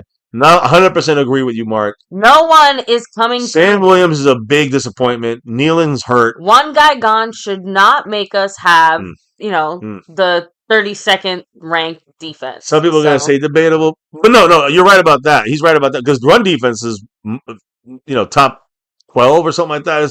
It's not. We got Kenny Clark, but yeah, we got rid of our entire pass defense with one guy. That shows you how flimsy we were. A house of cards. I was going to say, I think the better way to look at it is that with Micah here or without Micah here, it's clear this defense was going to suck. It's just a matter of how bad. badly. Maybe would have sucked less bad with Micah. Maybe it would have definitely sucked less. But at the same time, we also would have never stopped the run. So we would have may been the same old be shit. allowing 30 points. I get what you're saying. In a different way. Yeah. Because even I just, on the ground they control the game and they beat us 30 to 20. It's like we don't even do shit. Yeah, like I said, a good chunk of this is definitely scheme. A good other chunk of it is definitely personnel, execution. Love it. I love the you guys got great and insight also there. yeah, Great I have to say it, but I do agree with Mark. The quality of the personnel is a problem. Like we are trying to make subpar guys do some starter shit. And that's just never going to happen, but that's what we also have to work with because that's what the Cowboys have designated That's the front as office. Our defense. Yep. So, to be fair, though, it's not like Diggs and Bland have been able to do that much. They're both coming back from pretty serious injuries, though, so we can expect not as elite performances, I guess. I expect to see us get better. With Overshown coming back and these other guys, like you said, getting more into the swing of things, I expect our defense to get better. They should learn the system better too, right? In the scheme, right? Yeah, Mark. So let's keep it going. What did he say? What a $2 holler. He said, I've dated a few gals that never sucked this bad. Oh. That was worth more than a $2 holler. I was going to say, like, if we can only be so lucky. Damn. Hey.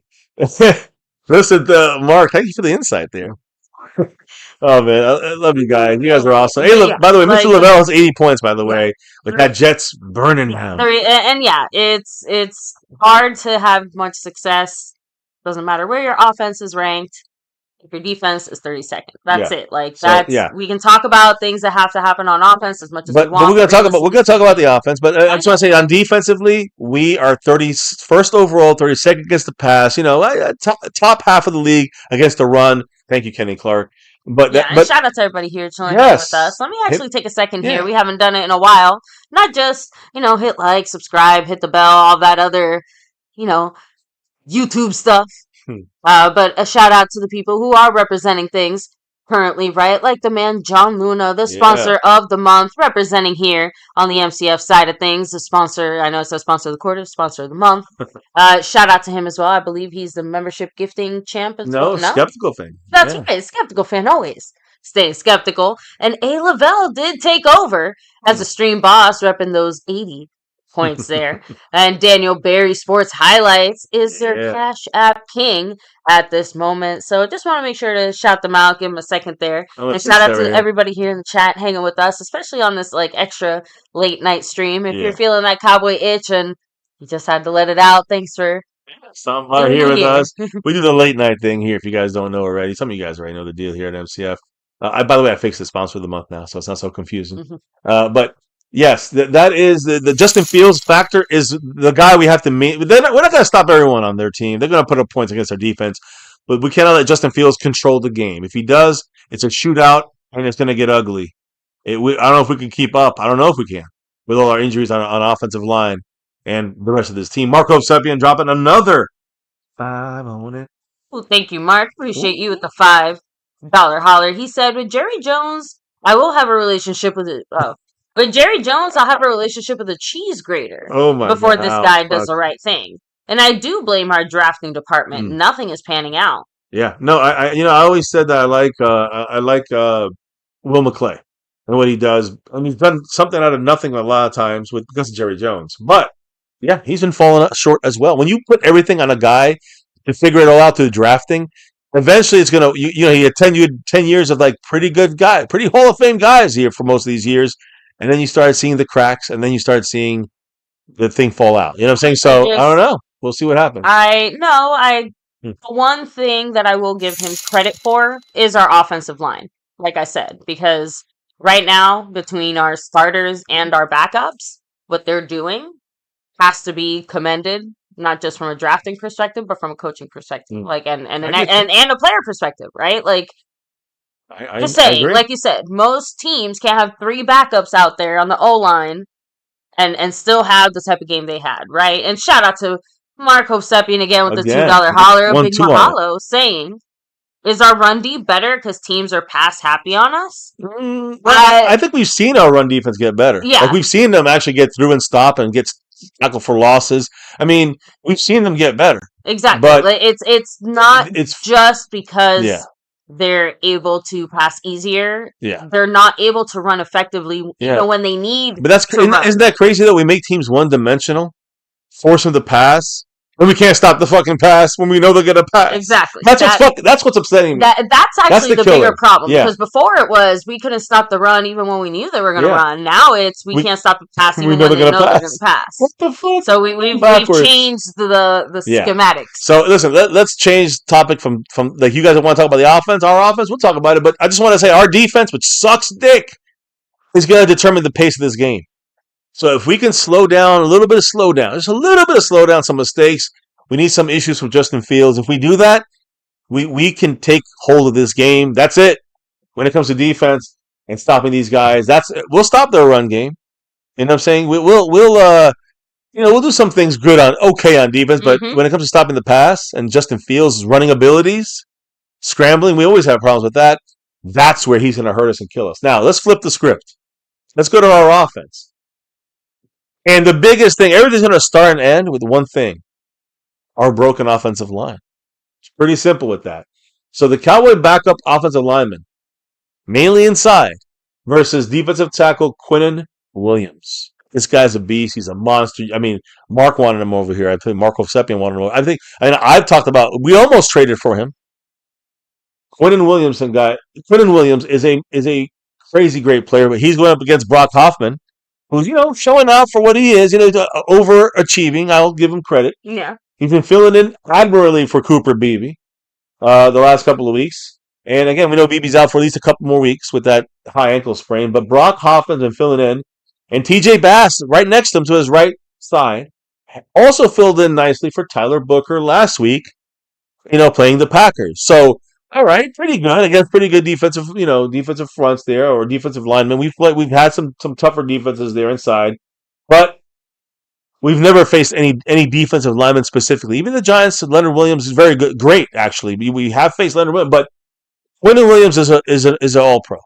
He's a Pro Bowler, All-Pro. He's a superstar. He's, for an inside guy, he's 10 times better than Kenny Clark. And that's saying Kenny Clark is very good.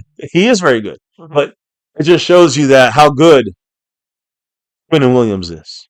He's a monster in there. And I'm just going to say this here real quick, that the entire group is good, but it's kind of like Micah makes everyone better. Quinnen Williams makes everyone better on that Jets defensive line. And again, I stress this only because we wouldn't be talking that much about it if it was not for our broken offensive line. So Williams is one of the premier players at the defensive tackle in the NFL. He's like Aaron Donald. Think of that for a second. Think about it. So those that don't know what I'm talking about, I don't know much about Quinnen Williams. Aaron Donald, just not as good as him, but pretty close to Aaron Donald, all right? He has the ability to wreck the game. He is unbelievable against the run. Jelante Williams and our run blocking, are we going to be able to do anything in the running game? Big question mark. With Williams in there and the rest of the guys in there, it's going to be tough. And he has the ability to alter the game all on his own.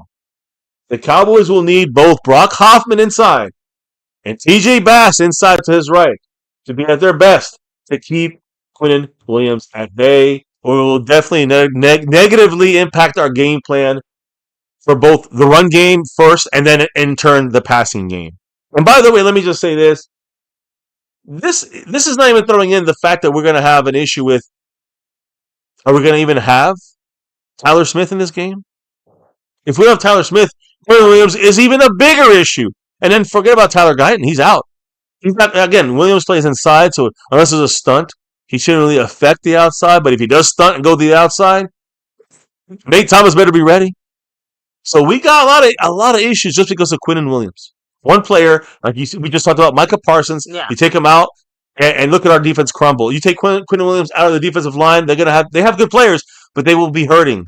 They will not be as dominant as they will be, especially against our broken offensive line that we have right now. So, again, the Cowboys are going to need both of these, all the offensive linemen, especially the undrafted replacement backup guys, to be at their best, or it's going to be hard for us to throw the ball against a team like this. Now, again, if we are able to throw the ball, or even throw the ball poorly with a lot of defense and people in Dak's face, doing great against the blitz, number one against the blitz, Dak. I mean, you got to give Dak a lot of credit, but the big matchup then, because the superstar matchup becomes our number one, which used to be our number two, our number one George Pickens versus their number one cornerback, Sauce Gardner. And that's a big one here, guys. CeeDee Lamb sidelined with the high ankle sprain. George Pickens stepped up in a huge way. I talked to you guys against Green Bay. He had 11 targets at him, but he caught 8 of those 11 targets. That's fantastic. 134 yards, second best in his career, outside of the 195 yards he had against Cincinnati in 2023. But he also had 2 touchdowns as well. That's also best in his career in a game. You know, you can bet your life savings. Bet your life savings that the Jets are definitely going to put Sauce Gardner and follow wherever George Pickens goes on that field. Sauce Gardner will be covering Pickens. And Sauce Gardner is big. He's lanky. He stays with the guy. Pickens' qualities are that he's lanky and big and can out-jump you. Well, not Sauce Gardner. Yeah. That's not 50-50 anymore. That becomes a lot different. So the point here is, guys, we talked about neutralizing, Justin Fields to stop their defense and give us a chance to control the game. They are going, if they can't get to Dak, or they give Dak problems, Dak got to throw into coverage. He's going to throw the ball at Pickens, 8 catches is a lot. 11 attempts to him is a lot. So they're going to shadow Pickens they're going to shadow him with Sauce Gardner. And again, Sauce Gardner, one of the best cover men in the league. If he does shadow Pickens, it will limit his production. We don't have Turpin to outrun everybody anymore. So now what are we going to do? We got no CeeDee, no Pickens. Taken away by Sauce Gardner. We don't have the speed of Turpin. We're going to have to dump it down and just inch down the field. But Schottenheimer, the key to me is Schottenheimer is his game plan when they do these things. We know they're going to do it. I was going to say, I know you mentioned it kind of earlier, but I'm assuming Jake Ferguson is a big part of this answer. Correct. Okay. And again, Ferguson, the run game is going to be hard if Quentin Williams fucks it up. But that's where no Miles Sanders. Well, when Jaden Blue, he cannot fumble. He cannot have no blisters on his feet. So this is very important. They all got to play a good game here, and our stars got to play the best game they can play. So that's to have it.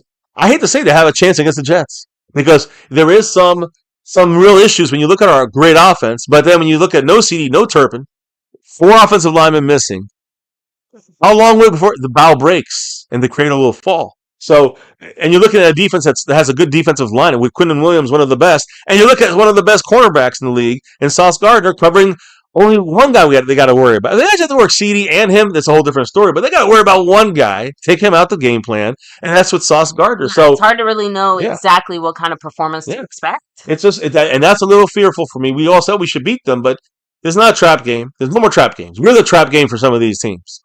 So I'm going to say this: we're the trap. We're the trap. Yeah, not thirst. Anyway, the point is, Gardner is one of the best cover men in the league. Not even zone cover men. So he's going to be one-on-one with Pickens and maybe a little safety help, but he don't even need that. And that's going to really limit the Cowboys, not just his production, but the Cowboys' offensive production. I'm going to say negatively against the Cowboys' entire game plan / passing game. This is going to hurt us in a major way. So if Quinton Williams can wreck the running game with the defensive line and Sauce Gardner can stay on Pickens, we're going to be in trouble. That's going to be a troubling game for our offense. Remember these things I say, guys. And again, will Sauce Gardner, just because you put him on Pickens, it's over? No, because Pickens is damn good too. But Pickens really has to work his hardest here. It's not one of these easier games. He's got to work hard against one of the best guys in the league to even get 5 or 6 catches. If he gets that and a touchdown, that's incredible. Other guys have to work in there and get some yardage. That's going to be tough. And again, if we have time on the offensive line, that's different. But we have 4 guys missing, possibly. Definitely 3. So you guys do the math. I got all my... Listen, that's the way I feel about it. But, baby, I want to hear what George Pickens feels about it. Because George Pickens actually spoke about this specific matchup, and this is a key to victory for the Cowboys. Yeah. I already talked about it on defense for us, stopping Justin Fields. I talked about the offensive line blocking against a very tough defensive line from the Jets, and running the ball and being able to pass. For legal reasons, we actually do need to know exactly where Pickens' mind is at. He's catching it right now over the Jets' fiery defense. Right but he actually said that he is looking forward to what he thinks is going to be a good matchup against Sauce Gardner. And he mentioned that they're both pretty similar size-wise, too. So, he was asked, do you think that you can, run by him? He said, quote, "My mindset is always that for any defensive back. But I really just want to come out and be efficient. Last game we were efficient, but we ended in a tie, and I just want to get the victory."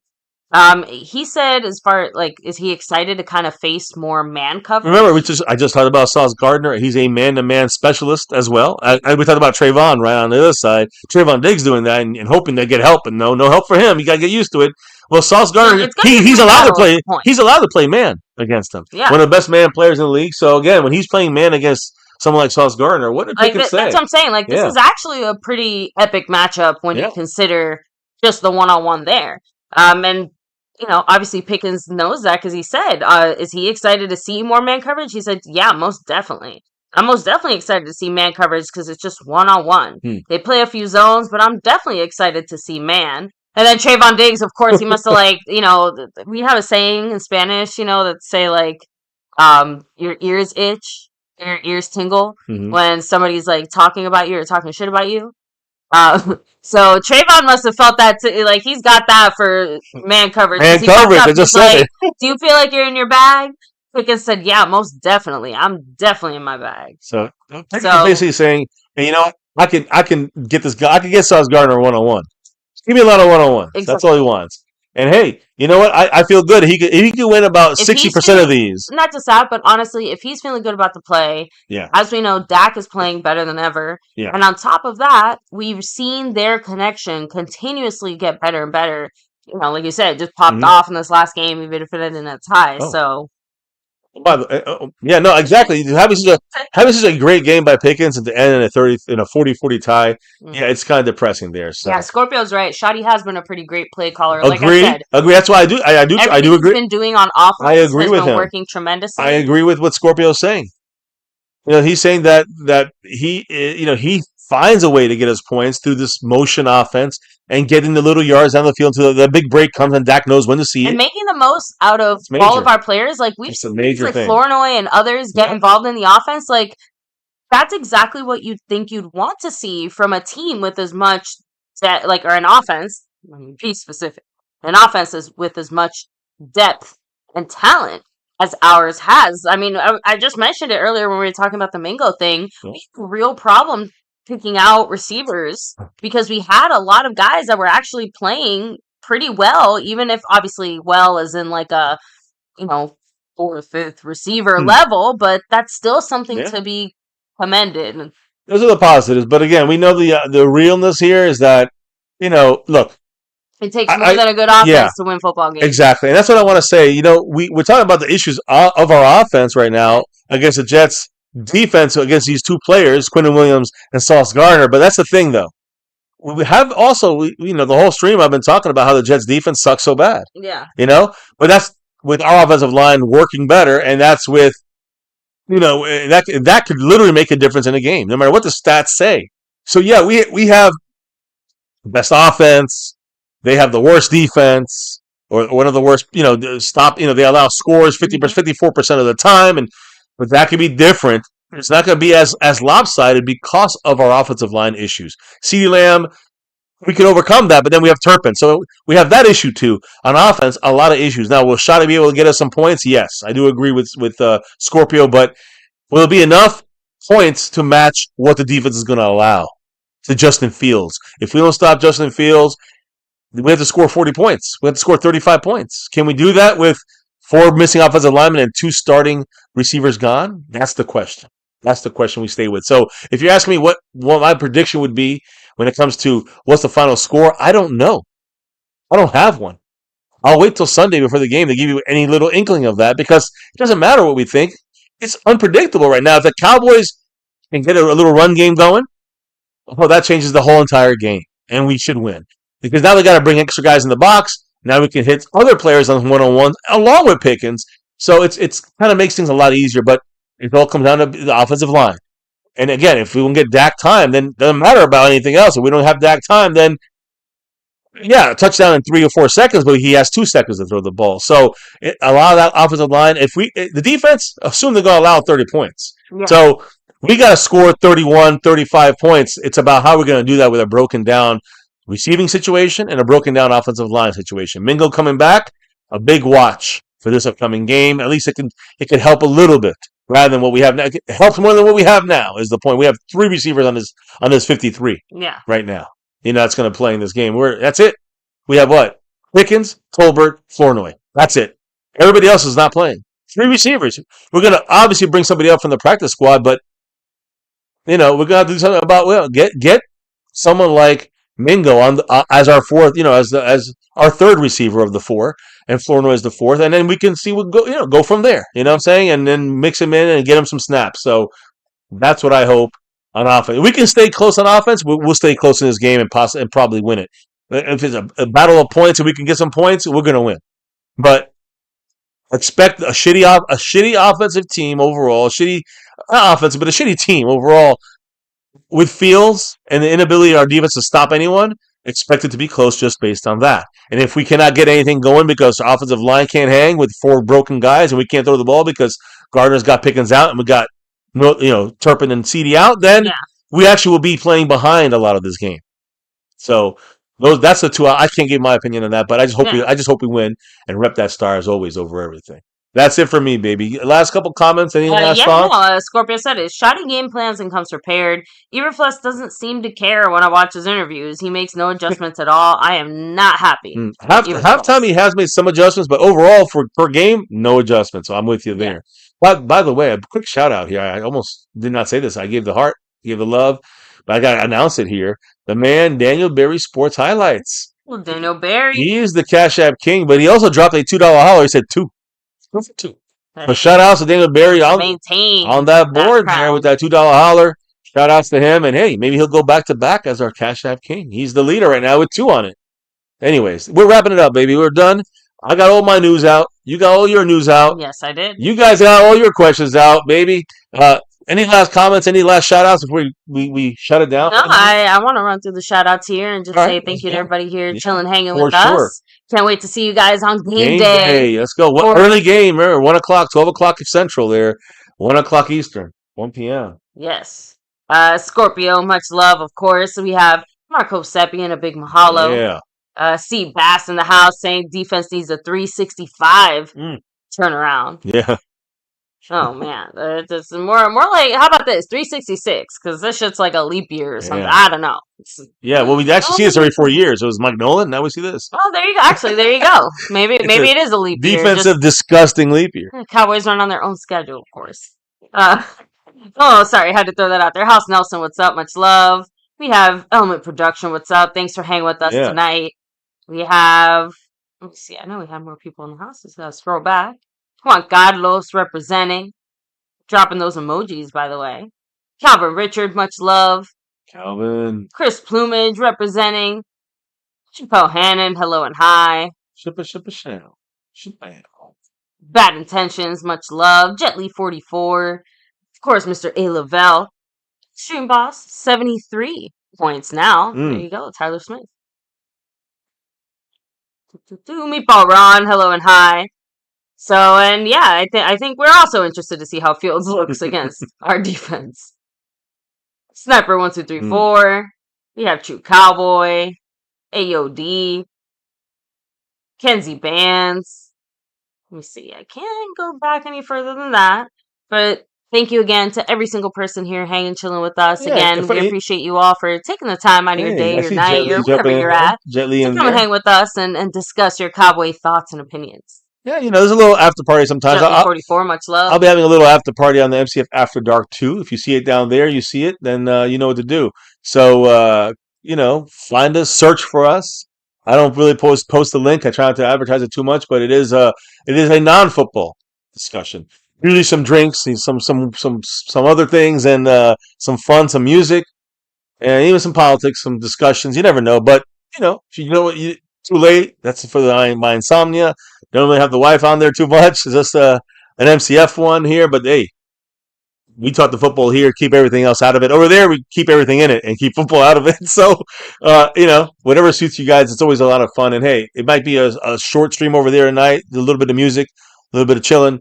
And I hope you all also, if you want to join us, that's great. If not, we'll see you on Sunday for the game day against the New York Jets. That's what it's about. Thank you guys for hitting some of the goal. 8 out of 20. Great job by you guys. We'll have the raffle, the big jersey raffle, by the way. Will be on at halftime of this Jets game. So halftime, we'll find out who wins the jersey, and a lot of help from John Luna. So can't wait to see who gets picked. And that's pretty much it. So, baby, before we can officially drop out for the night, clock out and drop out for the night, but relock and reload, all that good. But hey, tell me why before we do any of that stuff. We have to close out tonight's show, 2 hours worth of show. Why do we do this? Like a maniacs for as long as we have. It's that navy blue. You know it. That silver, too. And Damn that right. star over everything. Always, guys, here. Win, lose, or draw, good, bad, or ugly, here on this channel, here at MCF, here at My Cowboys Family. We always rep that star over everything. And here for 8 years on YouTube Plus, 9 seasons of doing these reactions and news, info, and updates.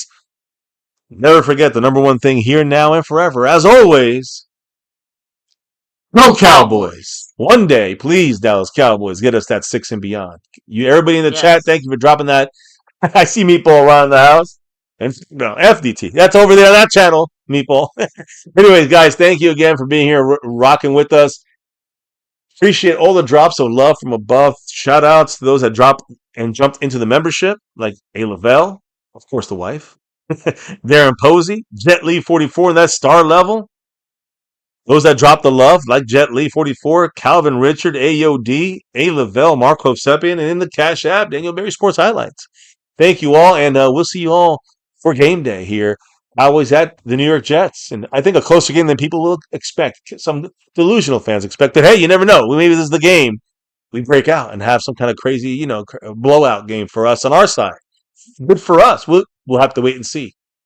2 days away, guys. Thank you all for being here with us. We'll see you soon. Tornado, peace out. Everybody, Jet Li, Scorpio, thank you all. Meatball Ron. And baby, now. Thank you guys for the drops of love. Thank you guys for the drops of knowledge in the chat. Drops of love from above. But before we can officially drop out now and clock out now, relock and reload for game day reaction. What do we got to do, baby, before we drop out of here for the night? We got to drop the beat. Oh, yeah. Hey, pretty good for reading this thing on the computer as best I could. New computer, getting it fixed and all. Anyways, guys, thank you again. You can be anywhere. You're here with us. News, info, and updates. That's what it's about. And discussion about our Dallas Cowboys, good, bad, or ugly. Always repping that star over everything. Here, well, you know it. You've seen it. You know what we discussed. All the injuries. Wanye Thomas coming in for Hooker. Still questionable, Tyler Smith, but Trayvon Diggs. We talked about the scheme. Talked a little bit the Packers. Turpin out.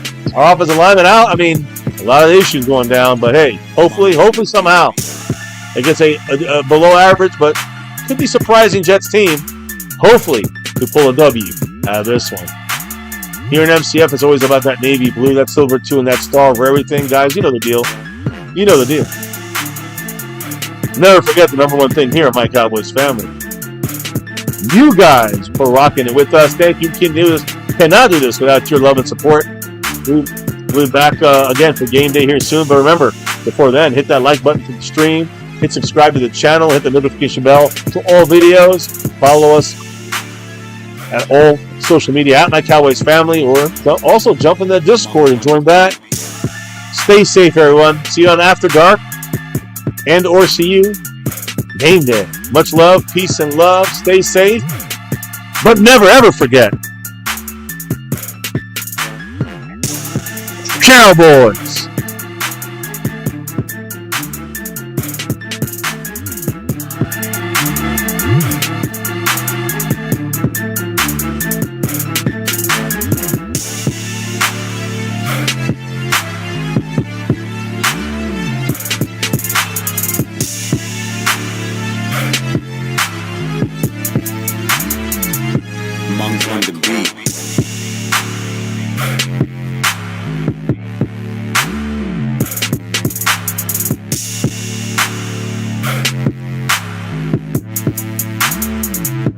Monk on the beat.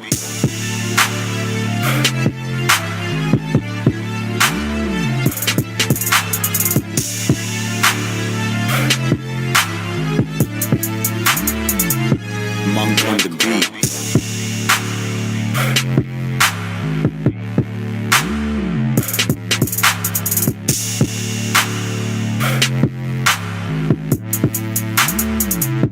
Monk on the beat.